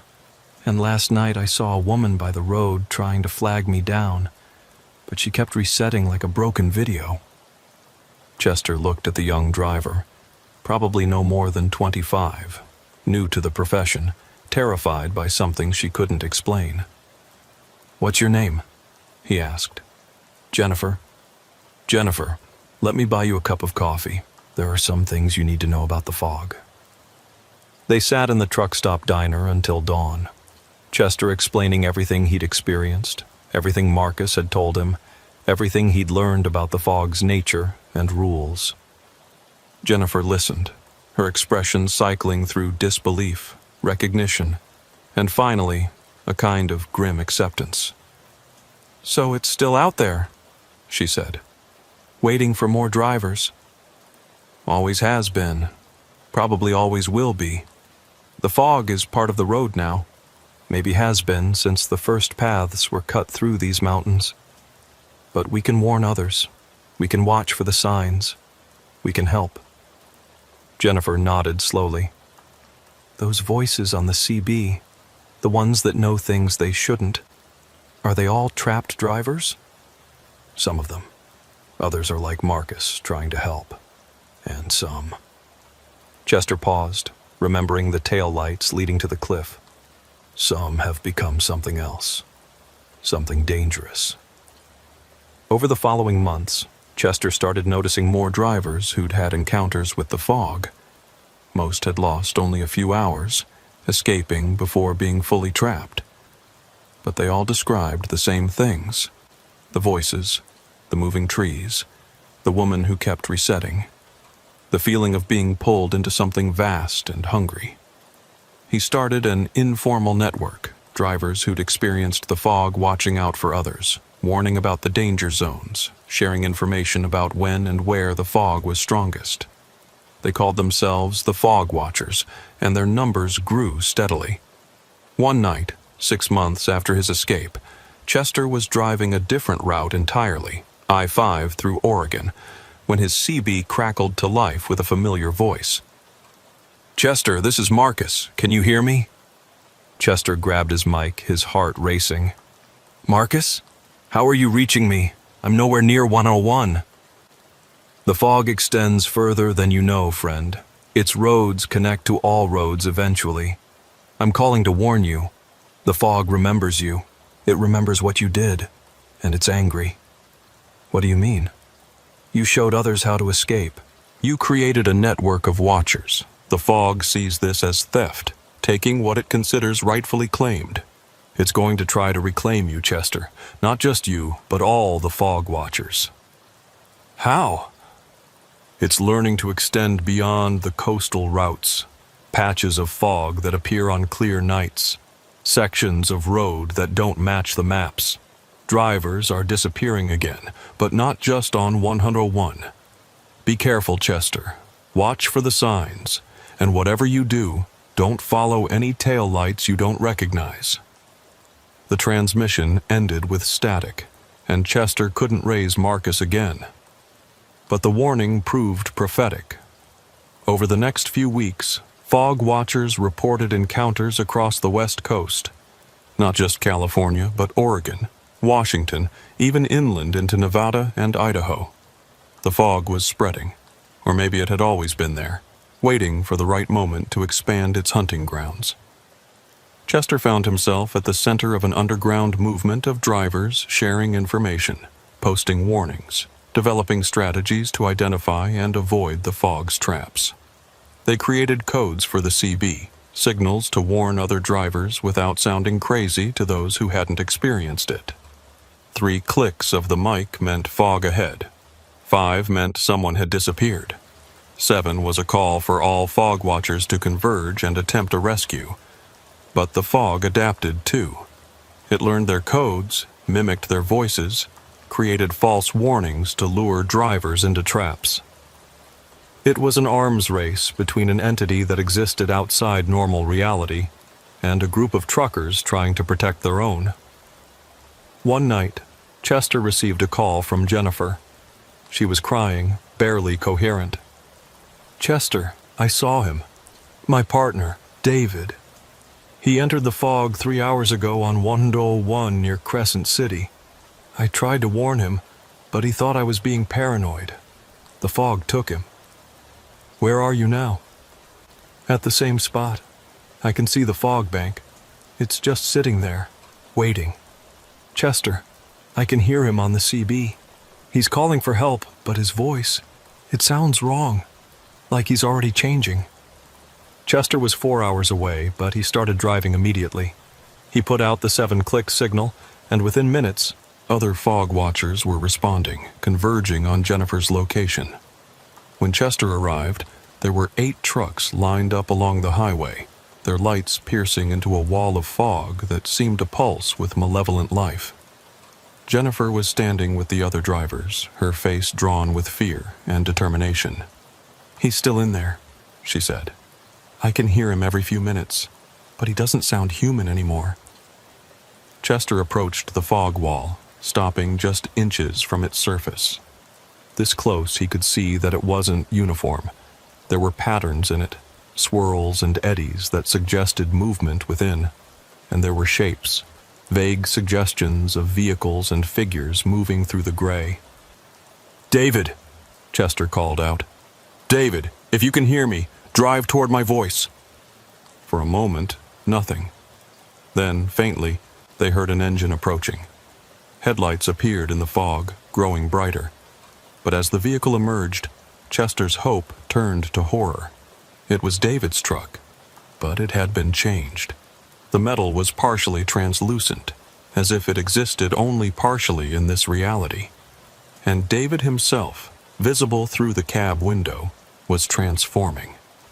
His features were blurring, becoming indistinct, matching those entities Chester had seen at the roadblock months ago. David's truck stopped halfway out of the fog, unable or unwilling to fully emerge.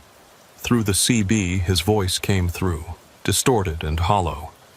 "Can't leave part of it now. The fog needs drivers.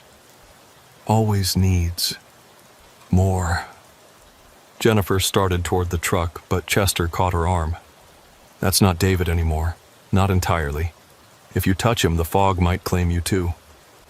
We can't just leave him." "We can try one thing," Chester said. He turned to the assembled fog watchers. "Everyone, turn on your lights. High beams, fog lights, everything. And start your engines." 8 trucks roared to life, their combined lights creating a wall of illumination that pushed against the fog. The fog recoiled, pulling back like a living thing avoiding pain. David's truck was pulled further out, and for a moment, Chester thought they might free him. But then the fog pushed back. It surged forward. Not just gray mist, but something darker, thicker, more substantial. It engulfed David's truck entirely, and when it receded, the truck was gone. No trace, no sound, nothing. David had been reclaimed. Jennifer fell to her knees, sobbing. The other fog watchers stood in stunned silence. They'd lost one of their own, despite all their precautions and knowledge. Chester helped Jennifer to her feet. "We need to leave, now. The fog is angry, and it might try to take more of us." As they returned to their trucks, Chester noticed something that chilled him more than anything else that night. In the fog bank, clearly visible, were taillights. Dozens of them, all pulsing in that hypnotic rhythm. But now he recognized the pattern. It was Morse code, repeating the same message over and over. You can never leave the fog. Always wins. The fog had learned to communicate more directly. It was evolving, becoming more intelligent, more purposeful. And it had a message specifically for the fog watchers. Resistance was futile, but Chester refused to accept that. As he drove away with the convoy of fog watchers, he made a decision. They would document everything, every encounter, every escape, every loss. They would create a comprehensive guide to surviving the fog, distribute it to every truck stop, every driving school, every transportation company on the West Coast. The fog might be eternal, might be hungry, might be evolving, but so were they. And as long as there were drivers on the roads, there would be those who watched for the fog, warned about its dangers, and fought to keep their fellow truckers safe. Chester looked in his mirror one last time as they left the area. The fog bank remained, waiting, patient. But now he could see faces in it. Agnes still waving, Marcus watching sadly, and now David, newest addition to the Eternal Highway. "We'll find a way to free you all," Chester said quietly. "Someday, somehow, we'll find a way to break the fog's hold." Whether that was a promise he could keep, only time would tell. But Chester knew that his encounter with the fog had changed him forever. He was no longer just a truck driver hauling seafood up and down the coast. He was a guardian, a watcher, a warrior in a battle most people didn't even know existed. The road stretched on ahead, dark and full of hidden dangers. But Chester drove on, his lights cutting through the darkness, his CB radio crackling with the voices of other watchers, all of them united in their determination to protect those who traveled the haunted highways of the West Coast. And somewhere behind them the fog waited, patient and hungry, for the next driver to enter its gray embrace. Virgil had been an owner-operator for 8 years, and in that time, he'd turned his truck into a fortress. Every lock was top of the line, every security measure was redundant, and he'd installed enough cameras to rival a casino's surveillance system. Some drivers called him paranoid, but Virgil had worked too hard to buy his 2019 Kenworth W900 to let some lot lizard or thief take advantage of him. The truck wasn't just his livelihood. It was his home, his office, and the culmination of 20 years of saving and sacrifice. That's why when things started going wrong, Virgil noticed immediately. It began on a Monday morning in late October at the Pacific Pride truck stop just off I-5 in southern Oregon. Virgil had parked there Sunday night after completing a run from Seattle to Medford, hauling agricultural equipment. The lot was well lit, had security patrols, and was known as one of the safer stops on the route. Virgil had done his usual walk-around before turning in, checking every lock, every seal, every potential point of entry. Everything was secure. But when he woke up Monday morning and did his pre-trip inspection, he found the first sign of tampering. Someone had loosened the lug nuts on his front driver's side wheel. Not removed them, just loosened them enough that they would have worked themselves free after a few miles of driving, potentially causing a catastrophic wheel separation at highway speed. If Virgil hadn't been meticulous about his inspections, he would have missed it. He tightened the lug nuts, then checked every other wheel. All secure. Only that one wheel had been tampered with, suggesting this wasn't random vandalism but targeted sabotage. Virgil reviewed his security camera footage from the night, but the angle on that particular wheel was partially blocked by another truck that had parked beside him. All he could see was a shadow moving near his truck around 3 a.m. Virgil reported the incident to truck stop security, but they hadn't seen anything unusual. Their cameras didn't cover that section of the lot clearly. The security guard, an elderly man named Pete, suggested it might have been someone looking to cause an accident and then offer roadside assistance at inflated prices, a scam that had been reported at other stops. "But why target me specifically?" Virgil asked. Pete shrugged. "Nice truck like yours? Maybe someone's jealous, or maybe you cut someone off without realizing it and they're holding a grudge." Virgil couldn't think of any incidents that would provoke this kind of retaliation, but he made a note in his logbook and continued his day. He had a load of lumber to pick up in Grants Pass and deliver to Sacramento. Business as usual. The second incident occurred 3 days later at a truck stop in Red Bluff, California. This time, Virgil had positioned his truck strategically, backed against a fence, good sight lines, all cameras operational. He even stayed awake until 2 a.m., watching for any suspicious activity.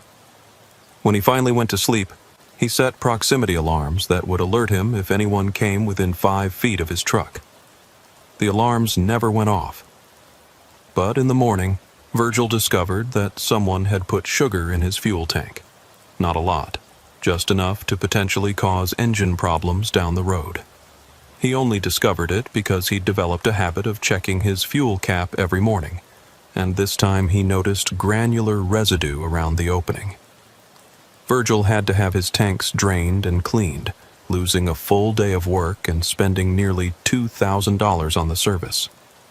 The mechanic who did the work, a young guy named Tyler, told him this was the third case of fuel tampering he'd seen that month. "Same MO each time," Tyler said. "Just enough sugar to cause problems, but not enough to be immediately obvious. It's like someone's trying to cause breakdowns rather than immediate damage." "The other drivers, were they owner-operators with newer trucks?" Virgil asked. Tyler thought about it. "Yeah, actually, both of them. One had a 2020 Freightliner, the other a 2018 Peterbilt. Both customized, both really well maintained. Why?" "Someone's targeting successful owner-operators," Virgil said. "Someone with a grudge against drivers who are doing well." The third incident was the one that truly unnerved Virgil.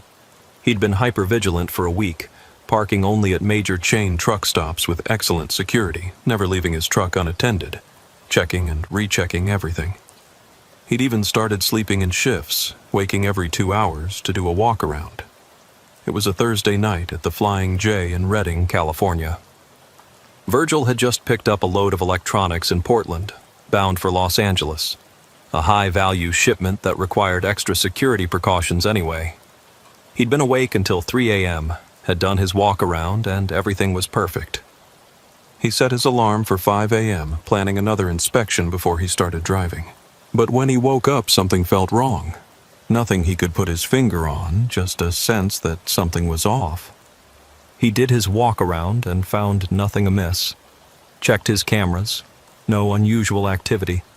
Examined his fuel tank, his tires, his fifth wheel, his brake lines. Everything was normal. It wasn't until he started his engine that he realized what had been done. Someone had reprogrammed his truck's ECM, the engine control module that governed everything from fuel injection to emission controls.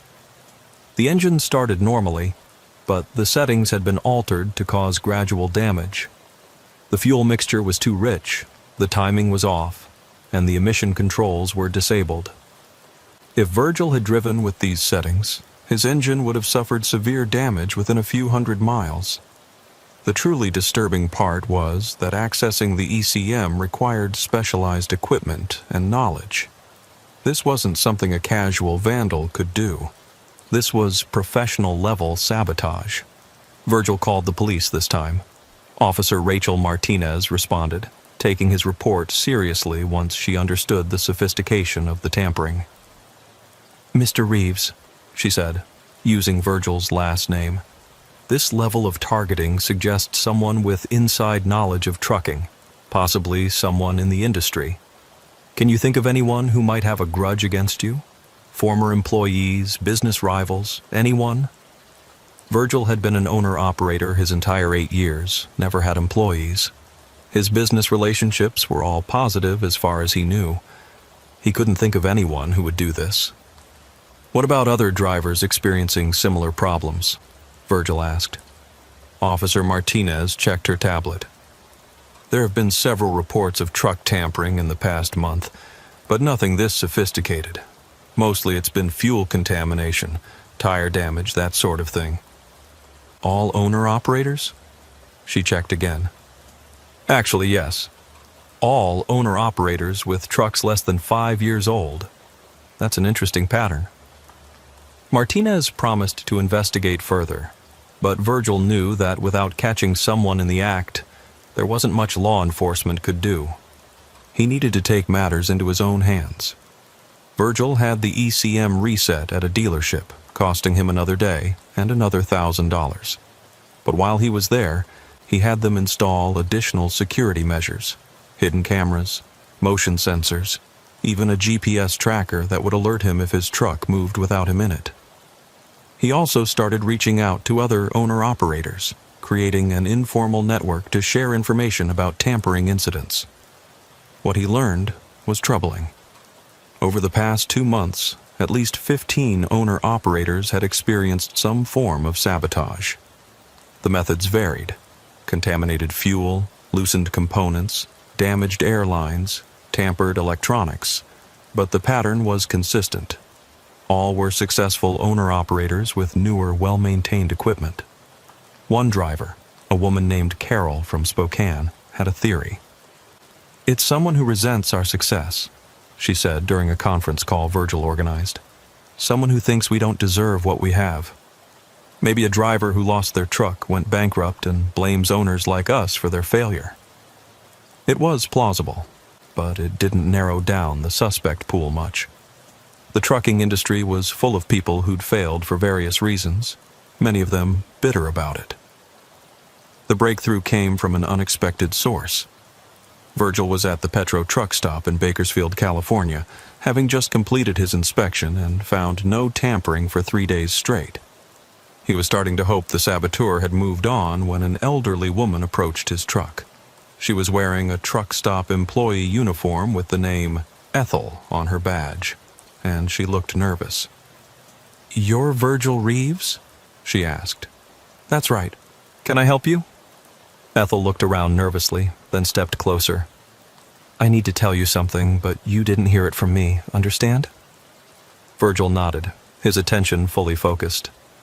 "There's a man been asking about you, about your truck, your routes, when you usually stop here. He says he's a friend of yours, but something about him doesn't sit right with me. Can you describe him? White fellow, maybe 45, 50, average height, thin build, always wears a baseball cap and sunglasses, even at night. Drives an old white van, no windows in the back. Claims his name is Clarence, but he paid for fuel with a credit card once, and I saw the name was different." "What name was on the card?" "Mitchell Barnes. I remembered because my maiden name was Barnes." Virgil felt his blood chill. Mitchell Barnes was a name he knew. 5 years ago, when Virgil was still relatively new to being an owner-operator, he'd won a contract that Barnes had also bid on, a lucrative dedicated route hauling auto parts. Barnes had been an owner-operator too, but his equipment was older, his reputation spottier. Losing that contract had apparently been the final straw for Barnes's struggling business. He'd lost his truck 6 months later, declared bankruptcy, and disappeared from the trucking scene. "When was the last time you saw him?" Virgil asked Ethel.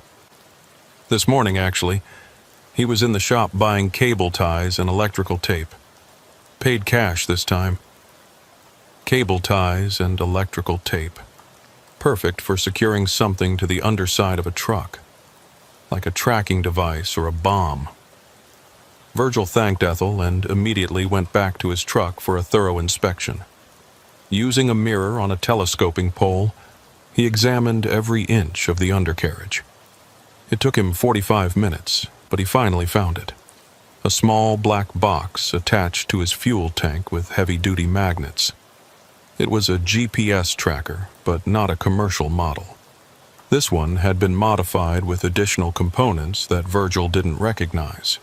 He was about to remove it when instinct made him stop. If Barnes was tracking him, removing the device would alert him that Virgil was on to him. Better to leave it in place and use it to his advantage. Virgil took photos of the device, then climbed back into his cab and started making calls. First to Officer Martinez, updating her on the Barnes lead. Then to his insurance company, documenting the ongoing harassment. Finally, to his network of owner-operators, warning them about Mitchell Barnes and asking them to watch for an old white van. The response was immediate. 3 other drivers reported seeing a van matching that description at truck stops where tampering had occurred. One driver, Marcus Washington from Fresno, had actually had a conversation with the van's driver. "He approached me at the fuel island," Marcus said. "Started talking about how tough it is for independent drivers these days, how the big companies and successful owner-operators are squeezing out the little guys. I thought he was just another bitter washout, but now that you mention it, he was asking a lot of questions about my truck, my routes." "Did he seem interested when you told him?" Virgil asked. "Here's the thing. I lied to him. Something about him rubbed me wrong, so I told him I was driving for a company, not my own truck. He lost interest immediately and walked away. That confirmed it. Barnes was specifically targeting successful owner-operators. Virgil developed a plan. If Barnes was tracking him, Virgil would lead him into a trap. He put the word out through his network, then made a very public post on a trucking forum about his next route, a high-value load of electronics from San Jose to Phoenix, with an overnight stop at a specific truck stop in Bakersfield. He even mentioned the approximate time he'd be arriving. It was bait, and Barnes took it. Virgil arrived at the Bakersfield truck stop at 10 p.m., parking in a spot he'd specifically chosen, visible from multiple angles, well lit, and surrounded by other trucks whose drivers were part of Virgil's network. Everyone was watching, waiting. At 2:30 a.m., the white van appeared. It parked 3 rows away, and a figure emerged. Baseball cap, sunglasses despite the darkness, thin build. Barnes moved with purpose, clearly familiar with the lot's layout and the blind spots in the security camera coverage. He approached Virgil's truck from the passenger side carrying a small bag, but as Barnes reached for something under the truck, lights suddenly blazed from every direction. 5 other drivers had been waiting, and they all turned on their spotlights simultaneously, catching Barnes in the act.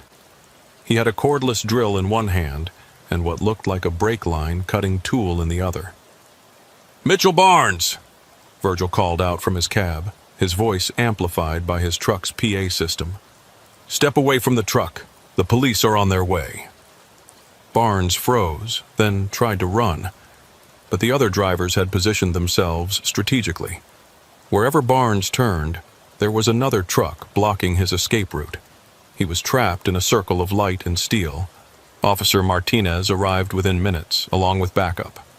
Barnes was arrested on multiple charges of vandalism, attempted destruction of property, and stalking. When they searched his van, they found detailed records of his activities, photos of dozens of trucks, schedules he'd compiled from social media and forum posts, and equipment for various types of sabotage. But the most disturbing discovery was a manifesto Barnes had written.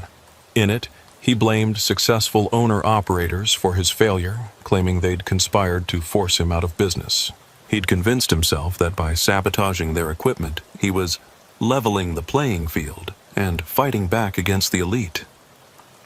The reality, as Virgil learned during the investigation, was that Barnes had failed due to his own poor decisions, not maintaining his equipment, missing deliveries, alienating customers. But rather than accept responsibility, he'd constructed an elaborate conspiracy theory with successful owner-operators as the villains. At Barnes's apartment, police found more evidence of his obsession. Walls covered with photos of trucks and drivers, including several of Virgil. Detailed plans for sabotage operations. A list of 50 owner-operators he planned to target, with Virgil at the top. "You were his primary focus," Officer Martinez told Virgil later. "In his mind, you represented everything he thought had been stolen from him. Your success was proof of his failure." The revelation that he'd been the object of such intense, irrational hatred shook Virgil more than he cared to admit. He'd always prided himself on being a good member of the trucking community, helping other drivers when he could, maintaining professional relationships. The idea that his success alone had made him a target was deeply unsettling. Barnes was charged with multiple felonies and ultimately sentenced to 5 years in prison. But even with him behind bars, Virgil found it hard to shake the paranoia his campaign of sabotage had instilled. Every unexpected sound near his truck made him tense. Every stranger who looked at his rig too long became a potential threat.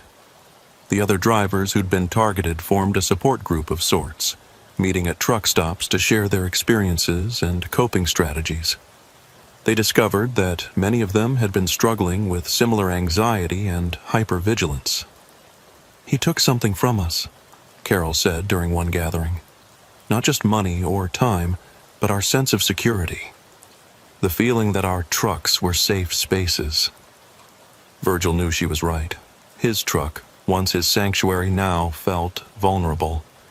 He'd added even more security measures, alarms, cameras, tracking devices, but they felt like bandages on a wound that wouldn't heal. 3 months after Barnes's arrest, Virgil was at a truck stop in Nevada when he encountered someone who would change his perspective on the entire ordeal. The man introduced himself as Dr. James Patterson, a psychologist who specialized in treating truckers dealing with trauma and stress. He'd heard about the Barnes case and had been reaching out to affected drivers. "What you experienced wasn't just property crime," Dr. Patterson explained over coffee. "It was psychological warfare. Barnes deliberately tried to make you feel unsafe in your professional environment. That's a form of terrorism, really." "I never thought of it that way," Virgil admitted. "The random nature of the attacks, the escalation, the sophistication, it was all designed to keep you off balance, never knowing when or how the next attack would come. That creates a state of chronic stress that can have serious psychological effects." Virgil found himself opening up to Dr. Patterson about the changes he'd noticed in himself. The difficulty sleeping, the constant checking and rechecking of his equipment, the suspicion of other drivers that had never been there before. "These are normal responses to what you've been through," Dr. Patterson assured him. "But they don't have to be permanent. With time and the right strategies, you can reclaim your sense of security." Over the next few months, Virgil worked with Dr. Patterson, learning techniques to manage his anxiety and gradually rebuild his confidence. He also became an advocate for other drivers dealing with similar issues, sharing his story at trucking conferences and online forums. The Barnes case, as it came to be known in trucking circles, led to increased awareness of the vulnerability owner-operators faced. Truck stops improved their security measures. Law enforcement began taking tampering reports more seriously. Insurance companies offered better coverage for sabotage-related losses. But for Virgil, the most important change was internal. He learned to balance vigilance with peace of mind, to be aware of potential threats without being consumed by them. His truck became his sanctuary again, though now it was a sanctuary with really good locks and cameras. One evening, about a year after Barnes's arrest, Virgil was at the same Bakersfield truck stop where the confrontation had occurred. He was parked in almost the same spot, though this time by coincidence rather than design. As he did his evening walk-around, he noticed another owner-operator, a young guy with a brand-new Peterbilt, doing his own inspection. The younger driver looked nervous, constantly checking over his shoulder, examining every component with excessive thoroughness. Virgil recognized the behavior. It was exactly how he'd acted after discovering Barnes's sabotage. "First truck?" Virgil asked, approaching slowly so as not to startle him. "Yeah," the young driver admitted. "Just got it last month. Heard about all the tampering that's been happening, making me paranoid." Virgil smiled sympathetically. "Vigilance is good. Paranoia will eat you alive. Want me to show you some practical security measures that actually work?" For the next hour, Virgil shared his hard-won knowledge with the younger driver. Not just about locks and cameras, but about maintaining perspective, building community with other drivers, and not letting fear control your life on the road. "The thing is," Virgil concluded, "there will always be Mitchell Barnes types out there. People who resent success, who blame others for their failures. But they're the exception, not the rule. Most folks out here are just trying to make a living, same as us." The younger driver thanked him and returned to his truck, visibly more relaxed. Virgil watched him go, remembering his own fears and how far he'd come in dealing with them. 6 months later, Virgil thought he'd put the Barnes incident behind him. His anxiety had decreased, his security measures had become routine rather than obsessive, and he'd even started enjoying the road again. That's when the letters started arriving. The first one was waiting for him at his home address in Modesto when he returned from a week-long run. It was handwritten on plain paper, no return address. "Virgil, you think you won. You think putting Mitchell away solved your problems. But Mitchell was just one of us. We're everywhere, watching, waiting. Every successful owner-operator who thinks they're better than the rest of us is on our list. Enjoy your success while it lasts. A friend. Virgil immediately took the letter to the police, but they couldn't do much with it. No specific threats, no identifying information could have been from anyone. Officer Martinez, who'd handled the Barnes case, suggested it might be a copycat or someone inspired by Barnes's actions. "We'll increase patrols in your area," she promised, but without more to go on. The second letter arrived 2 weeks later, this time at a truck stop in Oregon, handed to him by the desk clerk who said someone had dropped it off for him. "Virgil, saw you helping that young driver last week. Very noble. Did you tell him about us? Did you warn him that success paints a target on your back? Mitchell understood something you don't. The industry doesn't have room for everyone to succeed. Someone has to fail for others to thrive. You thrived on Mitchell's failure. Now others will thrive on yours. A friend." This letter was more unsettling because it referenced a specific incident. Someone had been watching him, following him. Virgil started varying his routes again, checking for surveillance, but found nothing. The third letter changed everything. It included a photograph. Virgil at a truck stop in Fresno, talking to another driver. The photo had been taken from distance with a telephoto lens, but the detail was clear. On the back was written, "We can reach you anywhere." Virgil called an emergency meeting of his owner-operator network. 8 drivers met at a truck stop in Sacramento, all of them concerned about this new threat. "I've gotten letters too," Carol admitted. 3 of them. No photos, but similar message. "We're being watched. We're targets." Marcus Washington had received 2 letters. Another driver, Tom, had received 4. All successful owner-operators, all being told they were on some kind of list. "This isn't one person," Tom said. "The handwriting on my letters is different each time. We're dealing with a group." They decided to hire a private investigator, pooling their resources to afford a good one. The PI, a former FBI agent named Sarah Coleman, took the case seriously. "Organized harassment of this type often escalates," she warned. "We need to identify the group before they move from letters to action." Sarah's investigation revealed something disturbing. In online forums dedicated to trucking, there were threads discussing the Barnes case with disturbing sympathy for his actions. Some posters claimed Barnes was a hero who stood up to the owner-operator elite. A few suggested continuing his work. One username kept appearing in these discussions: Highway Justice. This poster seemed to be coordinating something, asking for volunteers in different regions, sharing information about identifying successful owner-operators. Sarah managed to trace the IP address to a truck stop in Bakersfield, the same one where Barnes had been arrested. She coordinated with local law enforcement and cybercrime units to set up surveillance. What they discovered was more organized than anyone had expected. The group called itself the Displaced Drivers Alliance.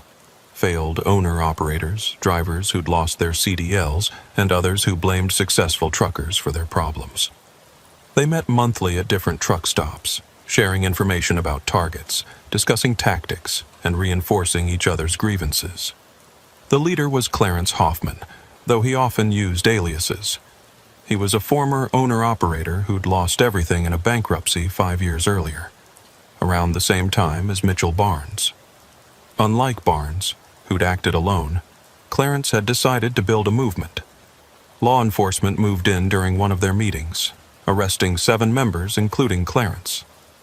The evidence seized included detailed files on over 100 successful owner-operators, plans for coordinated sabotage campaigns, and even discussions about more violent actions. Clarence's arrest should have been the end of it, but it had an unexpected consequence. The media picked up the story, and suddenly the war between truckers became national news. The coverage was sensationalized, making it seem like the entire trucking industry was divided into 2 camps: successful owner-operators versus displaced drivers. Virgil found himself reluctantly thrust into the spotlight as one of the primary targets of both Barnes and the DDA. Reporters wanted interviews, documentary makers wanted his story, and social media was full of people taking sides in a conflict that most truckers didn't even know existed. "This isn't who we are," Virgil told one reporter. "The vast majority of truckers support each other, regardless of whether we're owner-operators, company drivers, or anything in between. These extremists don't represent us." But the damage was done. The industry's reputation was tarnished, and divisions that had barely existed were now being highlighted and exacerbated. Some owner-operators became more insular, suspicious of other drivers. Some company drivers felt unfairly lumped in with the extremists. Virgil decided something needed to be done to heal these manufactured divisions. He worked with Carol, Marcus, Tom, and others to organize what they called the United Truckers Initiative, a series of events bringing together drivers of all types to share experiences, offer mutual support, and demonstrate that the industry was united despite the actions of a few bad actors. The first event was held at the Bakersfield truck stop where Barnes had been arrested, a deliberate choice to reclaim the space from its negative associations. Over 200 drivers attended, including company drivers, owner-operators, retired truckers, and even some drivers who'd lost their trucks but hadn't turned to extremism. One of the speakers was a man named Robert, who'd lost his truck around the same time as Barnes and Clarence. But instead of blaming others, he'd taken responsibility, gotten treatment for the gambling addiction that had caused his financial problems, and was now driving for a company while rebuilding his credit. "I could have been Mitchell Barnes," Robert admitted to the crowd. "I was angry, bitter, looking for someone to blame.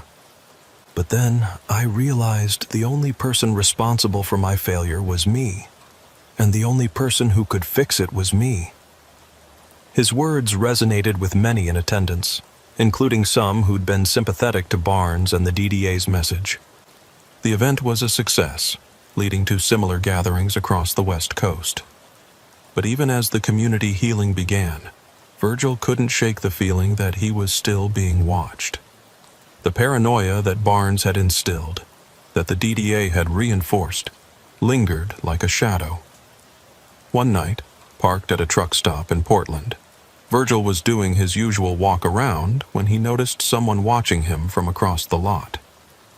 It was a woman, middle-aged, standing beside an old pickup truck. She seemed to be debating whether to approach him. Finally, she walked over. "You're Virgil Reeves?" Virgil tensed, ready for another confrontation. "That's right. I'm Mitchell Barnes' sister, Catherine." Virgil's hand moved instinctively toward his phone, ready to call for help. "I'm not here to cause trouble," Catherine said quickly. I wanted to apologize for what Mitchell did to you, to the others. I knew he was struggling, but I had no idea how far he'd fallen into his delusions." Virgil relaxed slightly, but remained cautious. "It's not your fault. Maybe not directly, but I saw the signs and didn't act. His obsession with successful owner-operators, his conspiracy theories, his anger. I should have gotten him help." They talked for nearly an hour. Catherine explained how Mitchell had always struggled with failure, always blamed others for his problems. The trucking business had been his last attempt at success, and when it failed, something in him had broken. "Prison has actually helped him," she said. "He's getting therapy, medication for his paranoia. He's beginning to understand that what he did was wrong." "That's good to hear," Virgil said and meant it. Catherine pulled out an envelope. "He wrote you a letter, an apology. He wanted me to give it to you, but I understand if you don't want to read it." Virgil took the envelope but didn't open it. Not yet. Maybe not ever. But having it, knowing that Barnes had reached a point where he could apologize, felt like a kind of closure. The letter from Mitchell Barnes sat unopened in Virgil's truck for 3 weeks. He'd look at it sometimes during long drives, wondering what words could possibly undo the months of terror Barnes had inflicted. Finally, on a quiet evening at a rest area overlooking the Pacific Ocean, Virgil opened it. "Virgil, I don't expect forgiveness. What I did was unforgivable. I targeted you and others because it was easier than admitting I failed because of my own choices. You became the symbol of everything I thought I deserved but didn't get. The truth is, you succeeded because you worked harder, made better decisions, and took care of your equipment and relationships. I failed because I didn't. I see that now. I'm sorry for the fear I caused you. I'm sorry for trying to destroy what you built. I'm getting help now, learning to take responsibility for my life. I hope someday you can feel safe again. Mitchell Barnes. Virgil read it twice, then folded it carefully and placed it in his logbook. He didn't forgive Barnes. That would take more time, if it ever came at all. But the letter represented something important: accountability. Barnes had finally owned his actions. 2 days later, Virgil got a call from Sarah Coleman, the private investigator. "Virgil, I need to tell you something," she said, her voice tense. "We've been monitoring online chatter since the DDA arrests. There's someone new, someone calling themselves the Mechanic. They're claiming the DDA and Barnes were amateurs, that they're going to show how it's really done." "More threats?" Virgil asked, exhausted by the idea of another round of paranoia. "Not just threats. They've posted technical diagrams showing how to sabotage specific truck models, including yours. They know things about truck mechanics that suggest insider knowledge, possibly a former mechanic or engineer." Virgil felt the familiar cold dread returning. "What do the police say?" "They're investigating, but this person is using advanced encryption, routing through multiple servers. They're technically sophisticated in a way Barnes and the DDA weren't." Over the next week, reports started coming in from across the West Coast. Owner-operators were finding sophisticated sabotage, not the crude tampering Barnes had done, but subtle modifications that would cause failures at specific speeds or under specific conditions. One driver in Seattle discovered his brake system had been modified to fail if he exceeded 65 mph. Another in San Diego found his steering had been adjusted to gradually loosen over time. The modifications required deep knowledge of truck systems and specialized tools. This wasn't angry vandalism, it was engineered destruction. Virgil increased his security again, but he knew that against someone with this level of expertise, cameras and locks might not be enough. He started having his truck inspected by certified mechanics before every trip, adding thousands to his operating costs. Then Ethel, the truck stop employee who'd first warned him about Barnes, called him with new information. "There's been a man asking about you again," she said. "Different from Barnes. This one's older, maybe 60, walks with a limp, claims to be a retired mechanic doing a documentary about truck safety. But Virgil, he was asking specifically about your truck's maintenance schedule, when you get it serviced, where. Did you tell him anything?" "Of course not, but he might have gotten information from others. He seemed to know a lot already." Virgil shared this information with his network and Sarah Coleman. The description didn't match anyone in the DDA files, suggesting this was indeed someone new. The breakthrough came from an unexpected source. Tom Mechanic in Oakland, a veteran named Luis, recognized the description. "That sounds like Howard Gentry," Luis said. "Used to be one of the best diesel mechanics on the West Coast. Had his own shop, trained dozens of mechanics.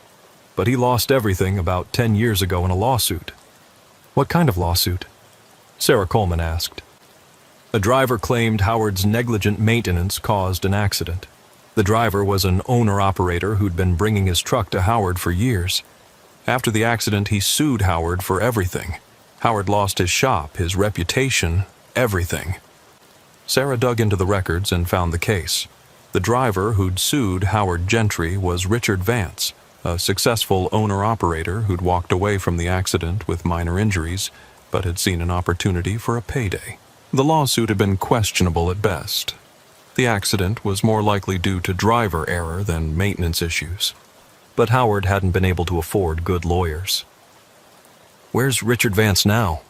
Virgil asked. Sarah's expression darkened. He died 3 months ago. His truck suffered a catastrophic brake failure on Donner Pass. The investigation ruled it an accident, but given what we know now, the implication was chilling. Howard Gentry had possibly murdered the man who destroyed his life, and now he was targeting other successful owner-operators, perhaps seeing them all as variations of Richard Vance. Law enforcement launched a manhunt for Howard Gentry, but he'd gone underground. The online persona of the mechanic went silent. For 2 weeks, there were no new incidents, no sightings, nothing. Then Virgil got a call that changed everything. It was 2 a.m., and he was asleep in his bunk at a truck stop in Reading. The phone rang, not his regular phone, but the emergency phone he'd gotten specifically for the security company that monitored his truck. "Mr. Reeves, this is Secure Ride Monitoring. Your truck's alarm has been triggered, but your cameras aren't showing anyone near the vehicle." Virgil was instantly awake. He looked out his windows, nothing visible in the darkness beyond the truck stop's lights. "Are the cameras malfunctioning?" he asked. "No, sir. They're operational, but whoever triggered the alarm isn't visible on any of them." Virgil realized what that meant. Someone who knew exactly where his cameras were positioned. Someone who could navigate the blind spots. Someone who'd studied his security system. He grabbed his flashlight and his phone, ready to call 911, but then he heard a voice from directly beneath his truck. "Don't call the police, Virgil. Not yet. We need to talk." It was an older man's voice, tired and strained. Howard Gentry. "You're the one who's been sabotaging trucks," Virgil said, his finger hovering over the emergency call button. "I was, but I'm done with that now. I didn't come here to hurt you, Virgil. I came to warn you." "Warn me about what?" "About the real threat. The one that's been using me, Barnes, the DDA, all of us. We thought we were acting on our own anger, our own grievances, but someone's been pulling the strings, turning drivers against each other for their own purposes." Virgil was skeptical but curious. "Come out where I can see you." Howard crawled out from under the truck, and Virgil saw a broken man, thin, haggard, with the haunted look of someone who'd realized they'd been used. He stood with his hands visible, no weapons, no tools. "Start talking," Virgil said. Howard explained that after losing his shop, he'd been contacted by someone offering him work. Not legitimate work, but sabotage for hire. At first he'd refused, but as his situation got more desperate, he'd accepted. "They never told me their name, only communicated through encrypted messages. They provided lists of targets, all successful owner-operators. They knew about my history with Richard Vance, used it to manipulate me, convince me that all successful owners were like him." "Who are they?" "I don't know for certain, but I've pieced together some things. The timing of the targets, the specific trucks chosen, it's all connected to shipping routes and cargo.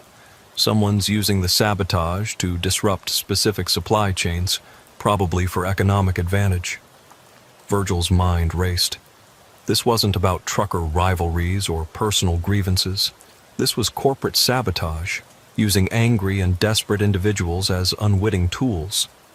"They provided me with information about security systems, maintenance schedules, everything I needed. That's how I knew about your cameras, your alarms. They're watching all of us, Virgil. Not just the owner-operators, but people like me and Barnes, too. They know exactly which buttons to push to turn us into weapons." "Why should I believe you?" Howard pulled out a phone, a burner from the look of it.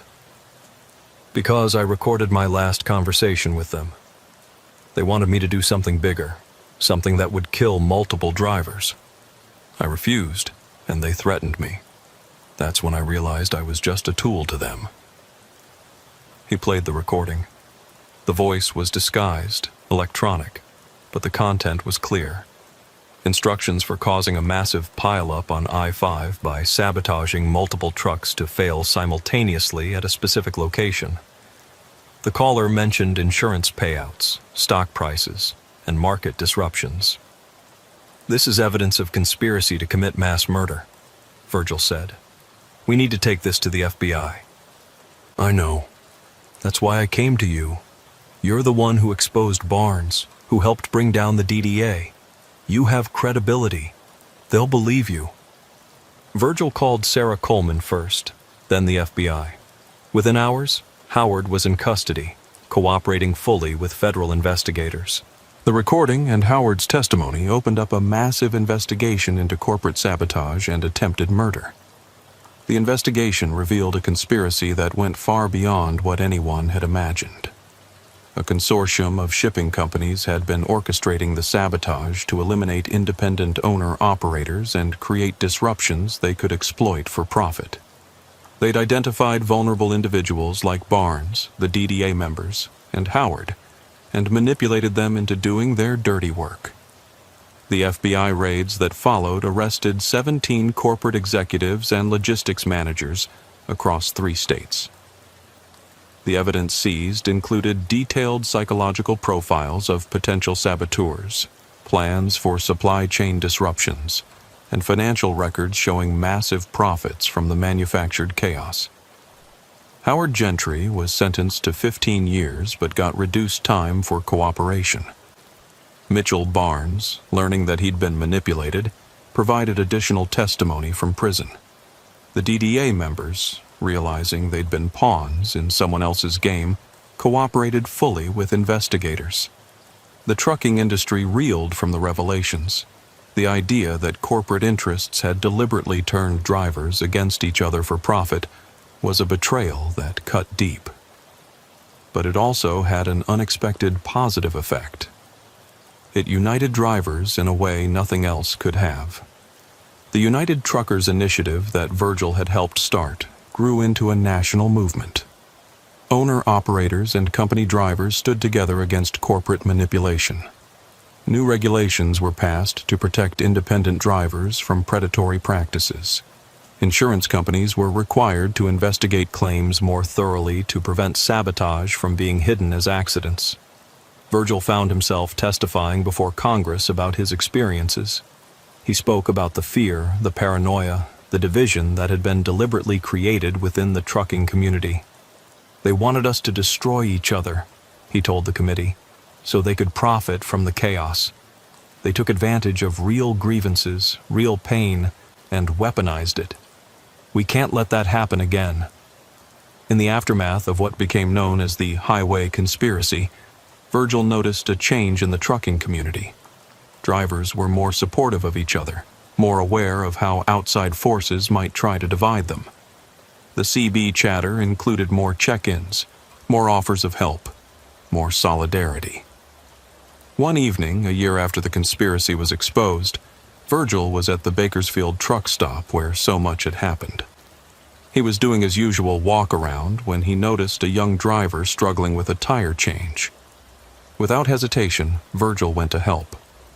As they worked together, the young driver mentioned he was just starting out as an owner-operator, nervous about all the challenges ahead.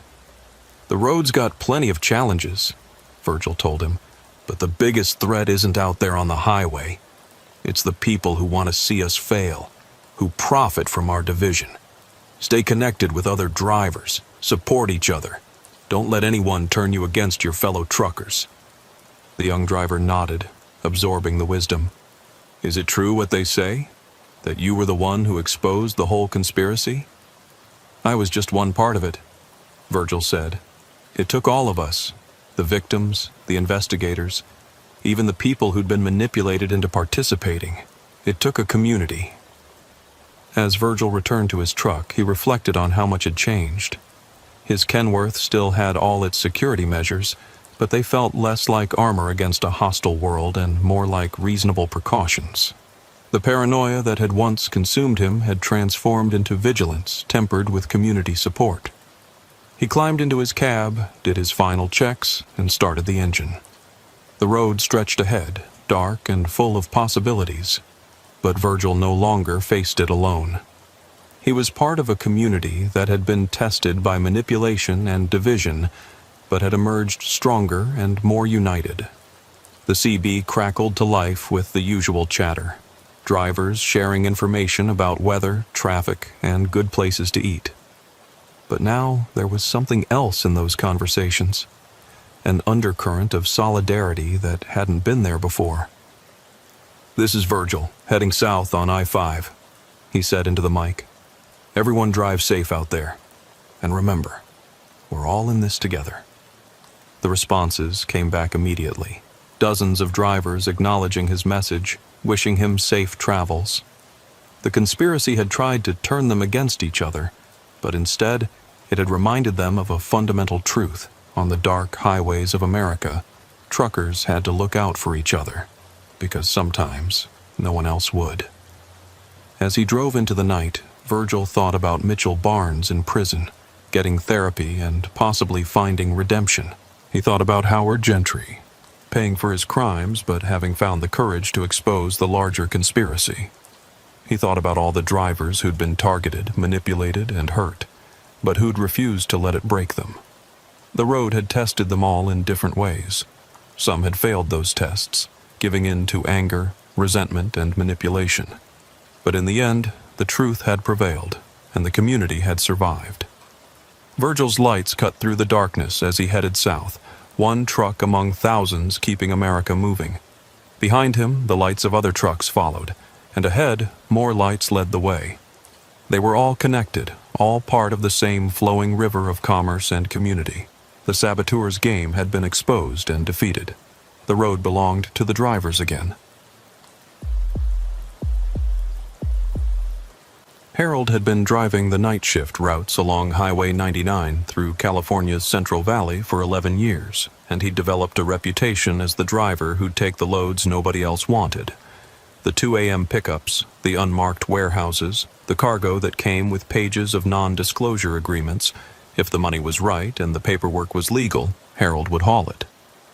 That flexibility had made him successful, but it had also put him in situations that most drivers deliberately avoided. It was a Wednesday night in early January when Harold got the call that would change everything. He was deadheading back from Los Angeles, his trailer empty after delivering produce to the wholesale markets, when his dispatcher contacted him with an unusual request. "Harold, I've got a special load if you're interested," Tom said, his voice carrying that tone that meant this wasn't a normal assignment. "Triple rate, cash bonus on completion, but there are some unique requirements." Harold pulled into a rest area near Bakersfield to discuss the details. In his experience, triple rate meant either dangerous cargo or suspicious circumstances, sometimes both. "What's the catch?" Harold asked. "Pickup is at 3 a.m. sharp from a facility in Fresno. No early, no late. Exactly 3 a.m. You'll be hauling medical equipment to a research center in Eureka. The cargo is temperature sensitive and requires constant monitoring.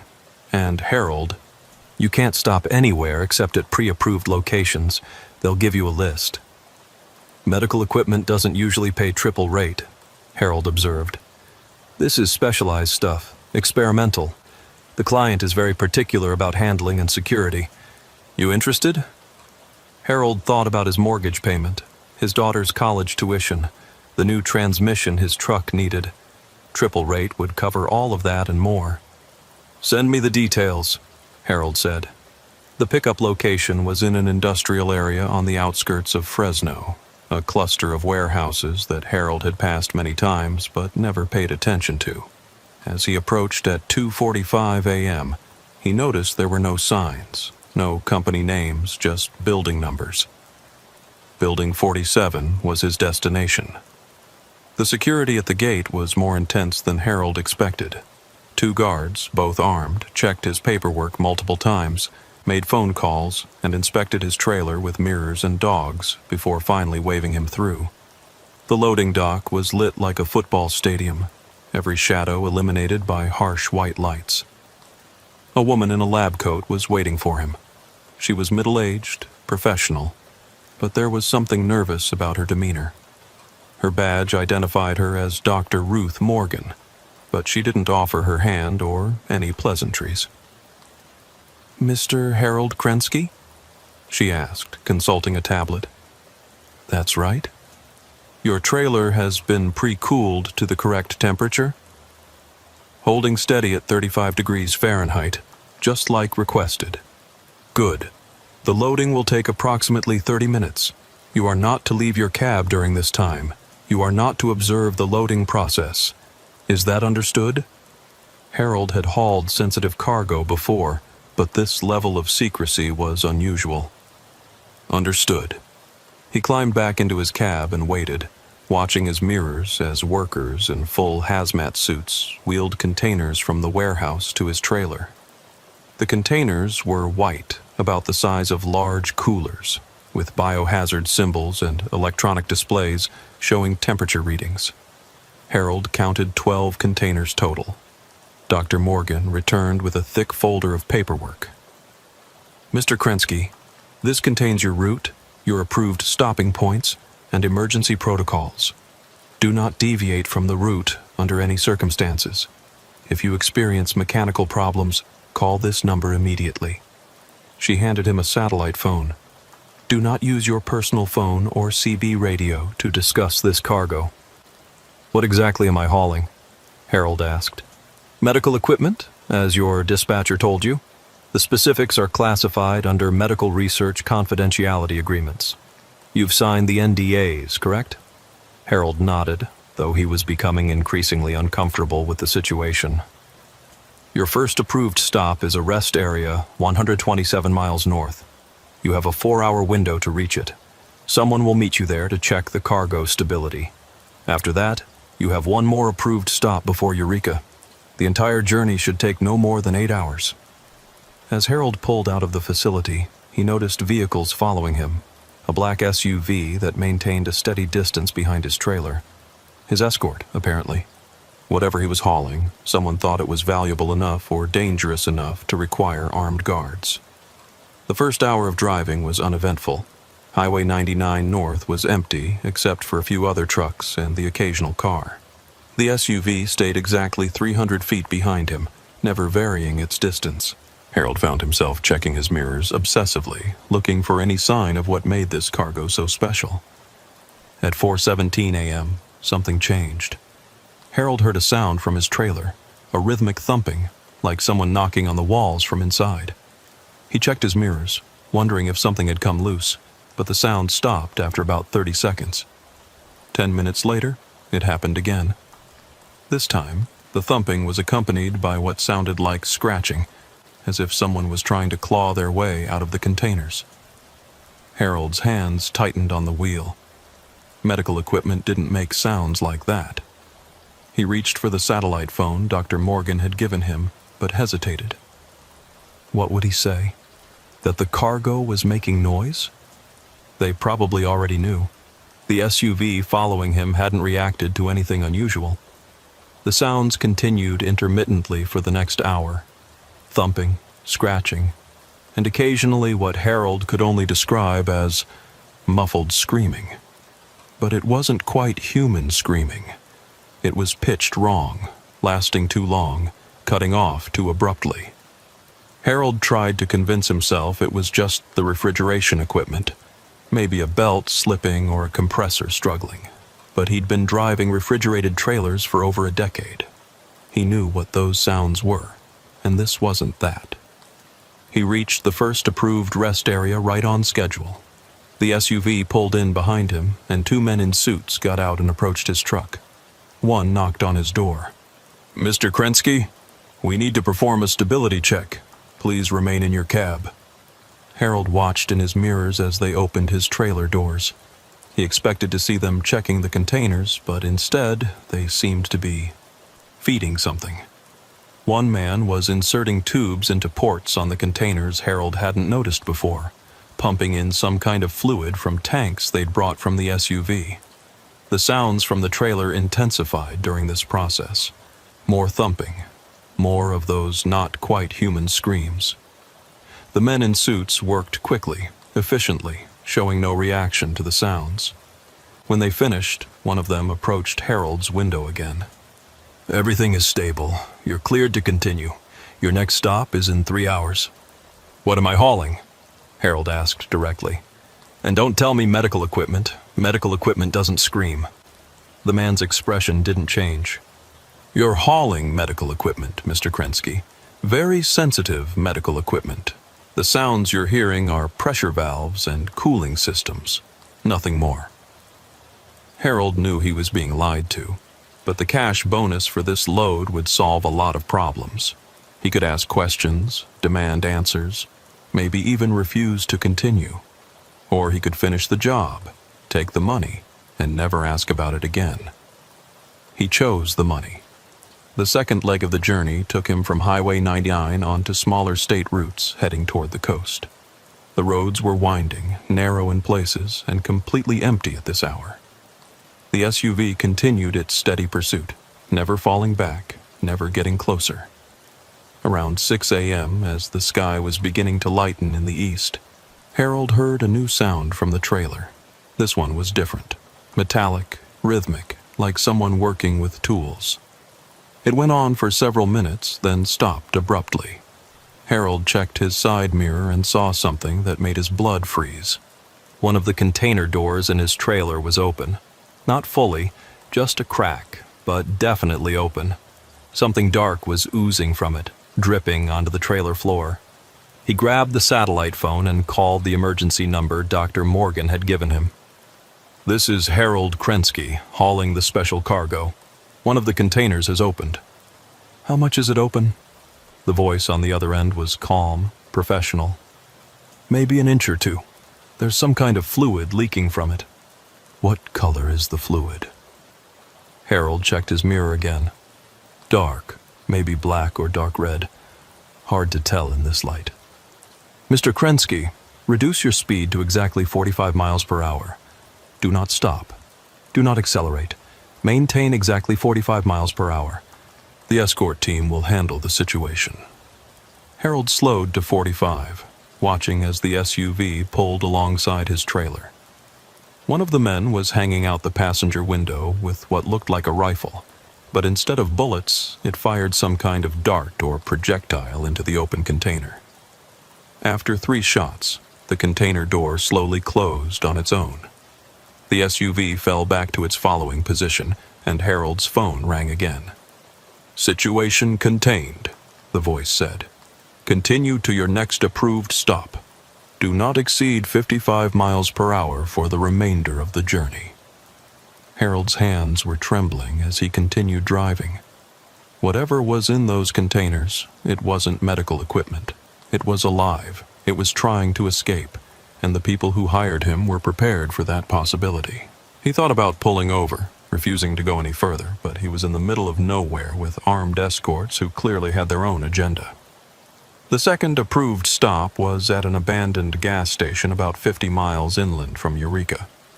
As Harold pulled in, he noticed there were more vehicles waiting, 2 more SUVs and what looked like an ambulance, though it had no hospital markings. This time, Dr. Morgan herself was there. She approached Harold's cab with a concerned expression. "Mr. Krensky, we need to transfer one of the containers to the medical vehicle. There's been a deterioration in one of the specimens." Specimens. Not equipment. Specimens. "I want to know what I'm hauling," Harold said. "No more lies about medical equipment." Dr. Morgan studied him for a moment, then nodded. "You're hauling biological specimens for medical research. They're genetically modified organisms being transported to a research facility. They're valuable and delicate, which is why we need specific transport conditions." "They're trying to escape," Harold said. "Whatever they are, they're trying to get out of those containers. They're following instinctual behaviors. They're not truly conscious, not in the way you're thinking. Think of them as very sophisticated biological machines." Harold watched as the team carefully removed one container from his trailer. As they carried it to the ambulance, he could see the container was damaged, deep gouges in the metal from the inside, as if something with claws had been trying to tear its way out. When they opened the container to transfer its contents, Harold caught a glimpse of what was inside. He immediately wished he hadn't. It was roughly human-shaped, but wrong in every detail. Too many joints in the arms, skin that looked like it was covered in scales or thick calluses, and a face that was mostly mouth with far too many teeth. It was moving weakly, twitching and spasming as they sedated it for transfer. Harold turned away, fighting nausea. "That used to be human, didn't it?" Dr. Morgan didn't answer directly. "The research we're conducting could save millions of lives. These specimens are part of developing treatments for genetic diseases, cancer, aging itself. Yes, the process is disturbing, but the potential benefits are enormous. You're experimenting on people. We're working with volunteers who were terminally ill, Mr. Krensky, people who had no other options.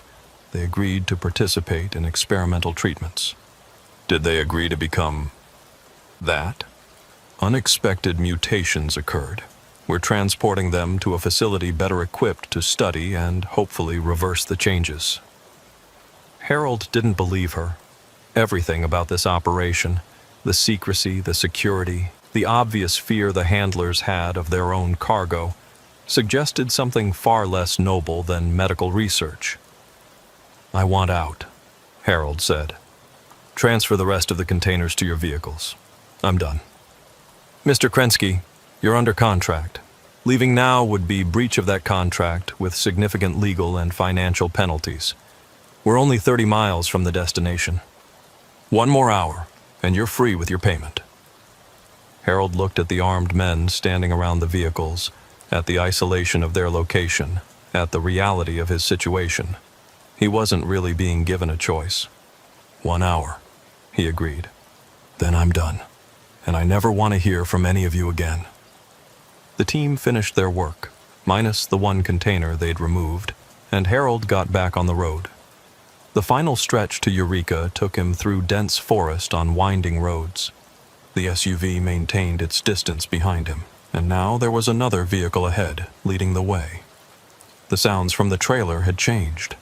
Where before there had been thumping and scratching, now there were whispers. Harold could hear them through the thin wall separating his cab from the trailer. Dozens of voices speaking in unison, but in no language he recognized. It sounded like words, had the rhythm and pattern of speech, but the syllables were wrong, as if human vocal cords were trying to produce sounds they weren't designed for. The whispering grew louder as they climbed into the mountains. Harold turned up his radio to drown it out, but he could still feel it, a vibration that seemed to come through the truck itself. His teeth ached, his vision blurred occasionally, and he had the disturbing sensation that the whispers were trying to tell him something important. 20 miles from the destination, Harold's engine started struggling. The temperature gauge spiked, power dropped, and he had to pull over. The escort vehicles immediately boxed him in, and Dr. Morgan's voice came over the satellite phone. "What's happening, Mr. Krensky?" "Engine trouble, overheating. I need to check under the hood." "Negative. Stay in your cab. We'll handle it." Harold watched as men from the escort vehicles surrounded his truck, but they weren't looking at his engine. They were focused on the trailer, weapons drawn. One of them had what looked like a flamethrower. That's when Harold noticed the silence. The whispering had stopped completely. "Dr. Morgan, what's happening?" Harold asked over the phone. "Stay calm, Mr. Krensky. We're handling a containment issue." Harold looked in his mirrors and saw that several container doors in his trailer were now open. Not just cracked, but wide open. The containers appeared to be empty. "They're out," Harold said, his voice barely a whisper. "They got out. Stay in your cab. Lock your doors. Do not exit the vehicle under any circumstances."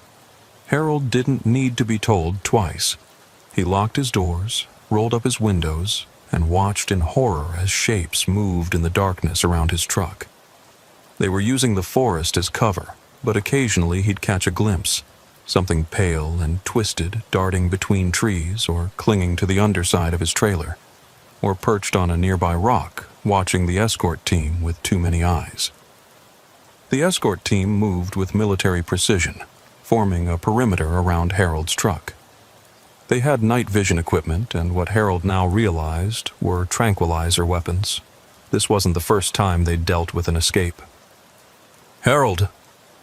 The voice came from directly outside his driver's side window. He turned to see one of the specimens pressed against the glass. This one was more human-looking than what he'd seen earlier, but its proportions were wrong. Arms too long, torso too short, head too large. Its eyes were completely black, no whites visible. "Harold," it said again, its voice distorted but understandable. "You're delivering us to hell." "You can talk?" "Still human. Inside, mostly. They change us, piece by piece, test after test. Please, don't let them take us back." Harold stared at the creature that claimed to still be partially human. "What's your name?" "Was Timothy Walsh. Volunteered for cancer trial. They promised cure. Got this instead." Before Harold could respond, a dart struck the creature, Timothy in the neck. It collapsed immediately, and the escort team moved in to secure it. Harold watched them load Timothy's unconscious form back into a container, noting how carefully they handled it despite their obvious fear. The roundup took 3 hours. One by one, the escaped specimens were tracked down and tranquilized. Harold counted 11 recovered, which meant one was still missing from the original 12. The escort team searched for another hour but found no trace of the 12th specimen. Dr. Morgan made the decision to continue to the facility with what they had. Harold's truck was still operational despite the engine warning. Apparently the specimens had done something to trigger the alert, trying to force a stop. The convoy resumed its journey, now with significantly more security vehicles. The research facility was nothing like Harold expected. He'd imagined a modern building with laboratories and medical equipment. Instead, they arrived at what looked like an abandoned lumber mill deep in the forest. The only indication it was anything else was the high-tech security fence and the guards in unmarked uniforms.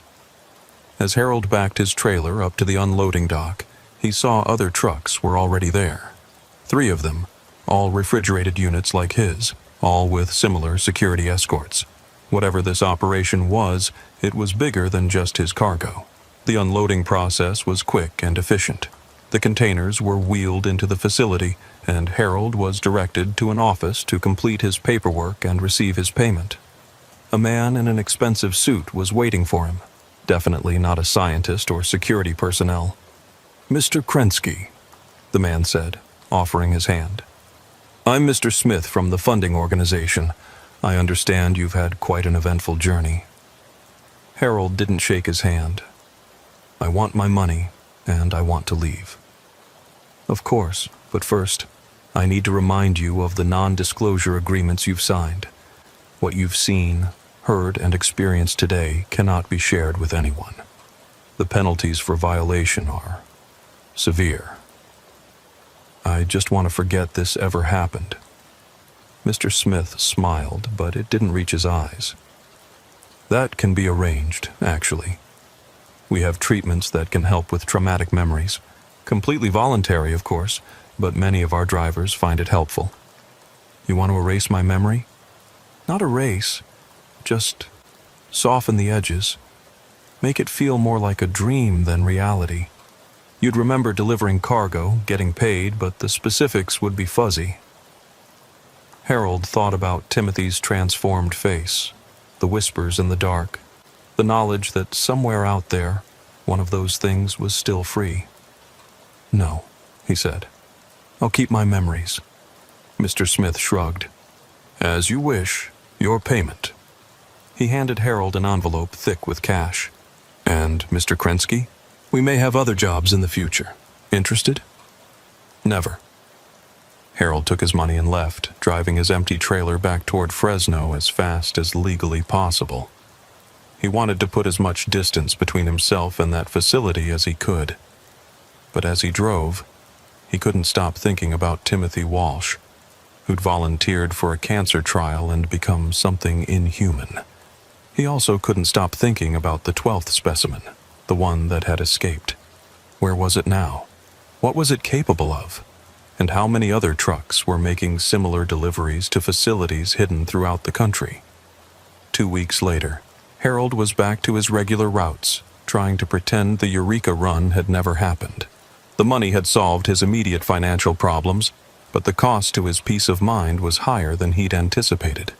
He jumped at unexpected sounds, had nightmares about things scratching at his trailer doors, and found himself obsessively checking his cargo even when hauling mundane loads.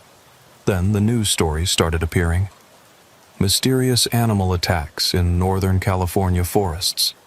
Hikers report strange creatures near Eureka. Local pets disappearing at unprecedented rate. Harold knew what was causing those incidents. The 12th specimen was still out there, surviving somehow, maybe even thriving. He considered calling the authorities, but what would he say? And what would happen to him if he violated those NDAs? A month after the Eureka run, Harold got an unexpected visitor at a truck stop in Stockton.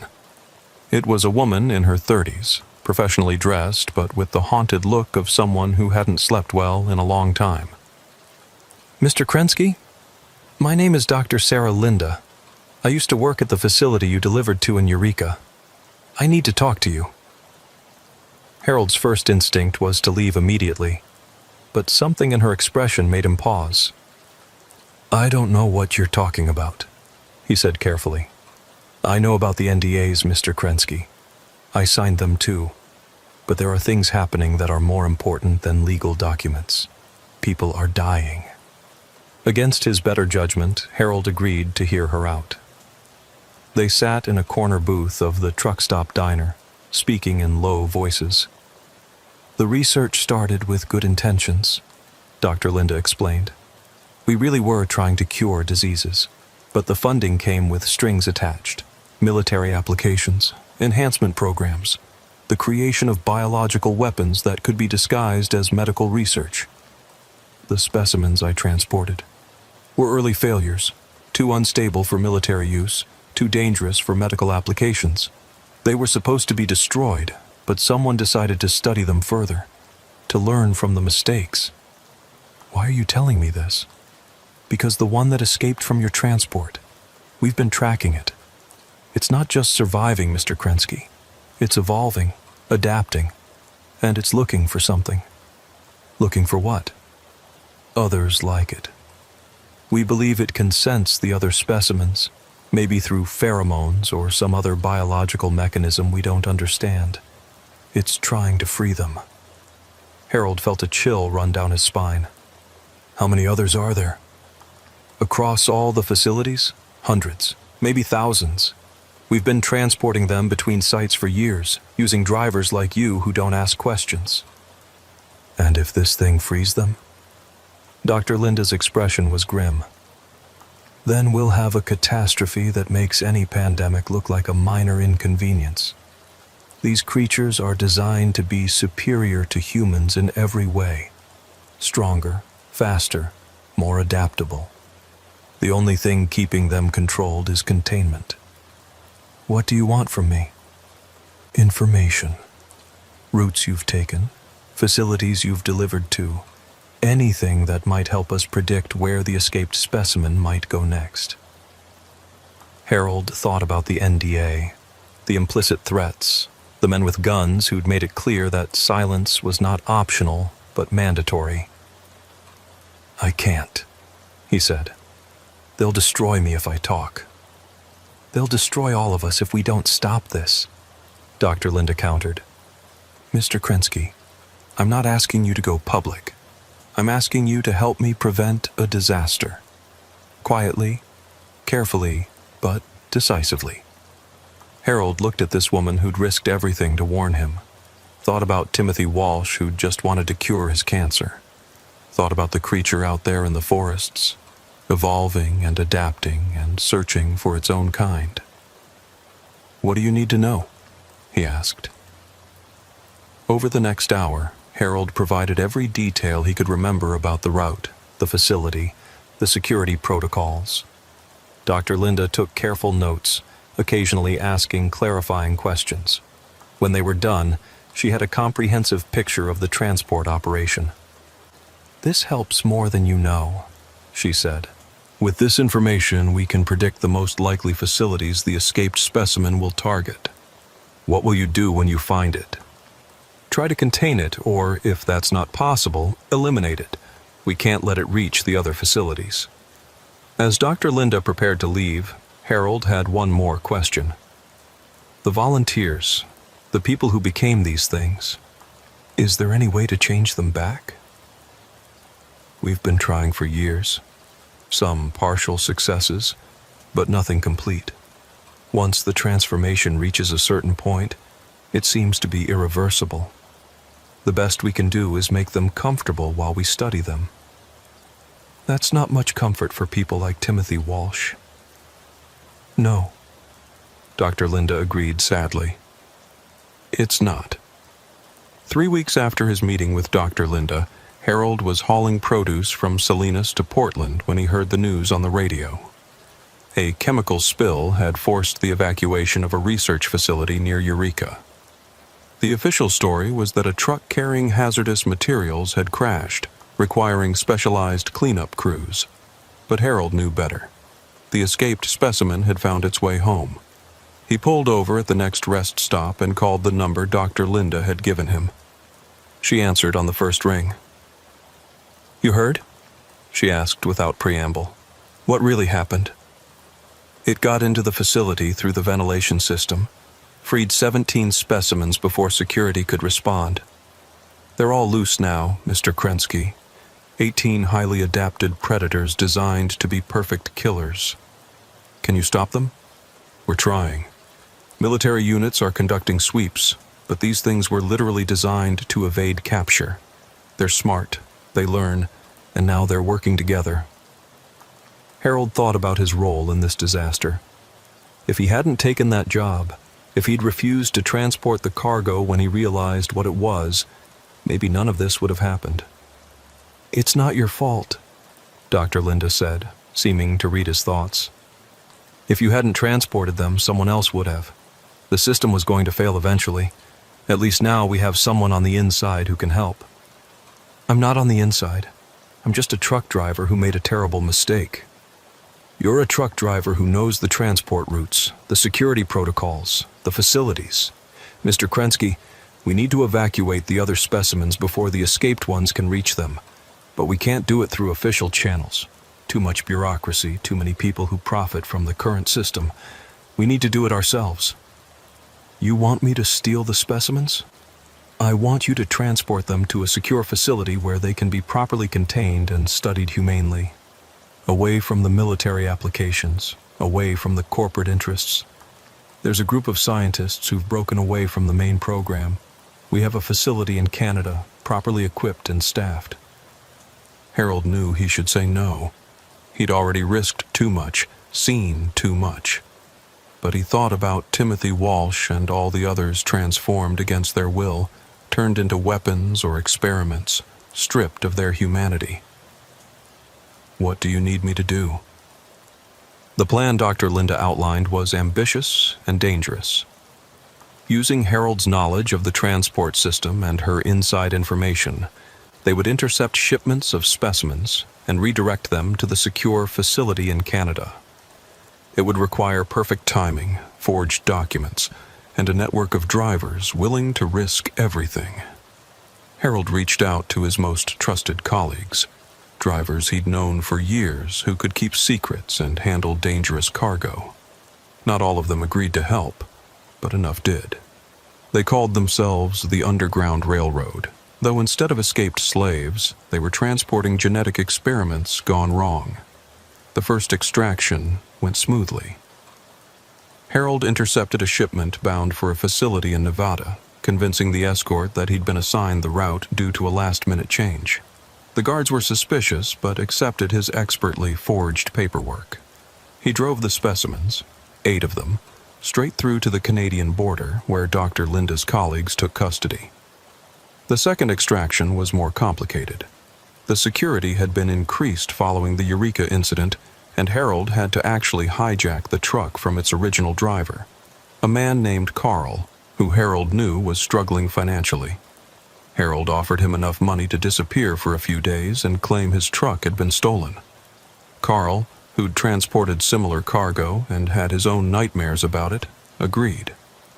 By the fourth extraction, the corporation behind the experiments had realized what was happening. Security was tripled, routes were changed at the last minute, and Harold knew it was only a matter of time before they identified him as the common factor. That's when he got an unexpected ally. Mr. Smith, the corporate representative who'd paid Harold after the Eureka run, contacted him directly. "Mr. Krensky, we need to talk. In person, alone." They met at a truck stop in Bakersfield, the same place Harold had first learned about the Underground Railroad from Dr. Linda. Smith looked different, haggard, stressed, like a man carrying terrible secrets. "I know what you've been doing," Smith said without preamble. "The redirected shipments, the Canadian facility, all of it."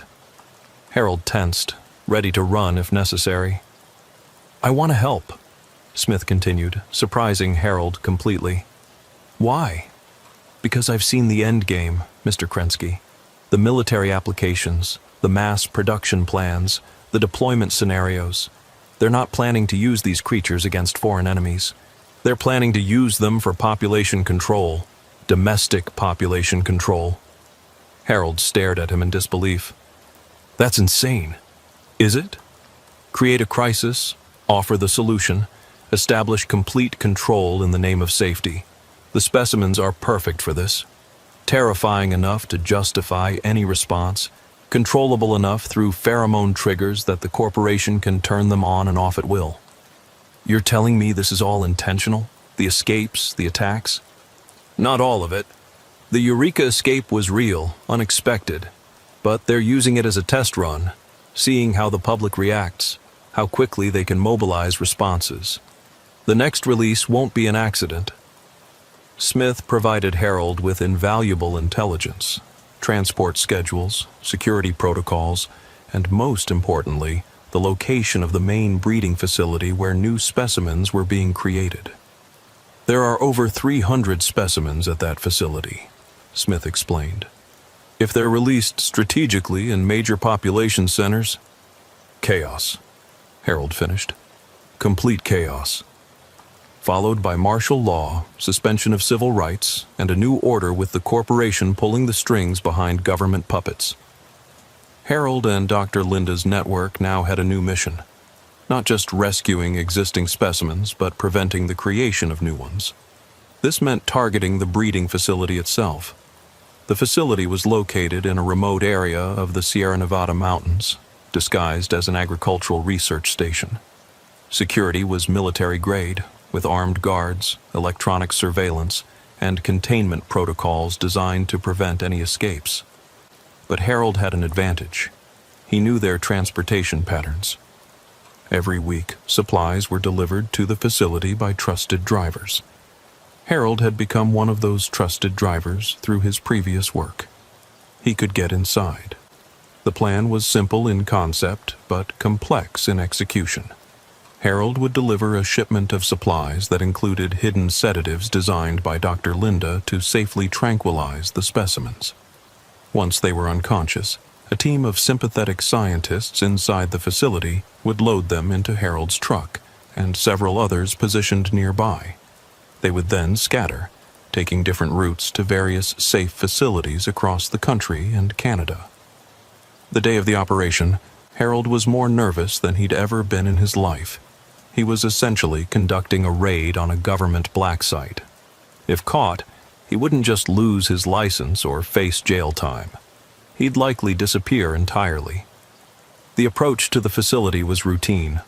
Harold had legitimate paperwork for a supply delivery. His truck was expected, and the guards recognized him from previous runs. They searched his truck, but the hidden sedatives were expertly concealed within legitimate medical supplies. As he backed up to the loading dock, Harold saw Dr. Linda among the facility staff. She'd managed to get herself assigned there under an assumed identity. She gave him a subtle nod. Everything was in place. The sedatives were introduced into the ventilation system during a routine maintenance check that Dr. Linda conducted. Within minutes, alarms started blaring as specimen after specimen collapsed in their containment units. "Containment breach!" someone shouted. "Multiple specimens down!" In the chaos that followed, as security rushed to check on the specimens and administrators tried to understand what was happening, Harold and his fellow drivers began loading the unconscious creatures. They worked quickly but carefully, knowing that the sedatives would only last a few hours. They had loaded about half the specimens when security realized what was happening. Gunfire erupted as guards tried to stop the trucks from leaving. Harold floored his accelerator, crashing through a chain-link fence as bullets sparked off his trailer. 3 trucks made it out with specimens. 2 were stopped at the gate. Dr. Linda was among those captured, sacrificing herself to ensure Harold and the others could escape. Harold drove for 18 straight hours, not stopping until he reached the Canadian facility. The specimens in his trailer, 43 of them, were still sedated but beginning to stir. The facility staff quickly transferred them to proper containment units where they could be studied and, hopefully, eventually helped. But the victory was temporary. The corporation's response was swift and brutal. The story they spun to the media was that terrorists had attacked a medical research facility and stolen dangerous biological weapons. Harold's face was on every news channel as a wanted domestic terrorist. He couldn't go home, couldn't contact his family, couldn't work as a trucker anymore. He was a fugitive, hidden by the network of scientists and sympathetic individuals who understood the real threat. From hiding, Harold watched as the predicted crisis unfolded. Escaped biological weapons were reported in major cities. The public panicked. Emergency measures were implemented. Rights were suspended.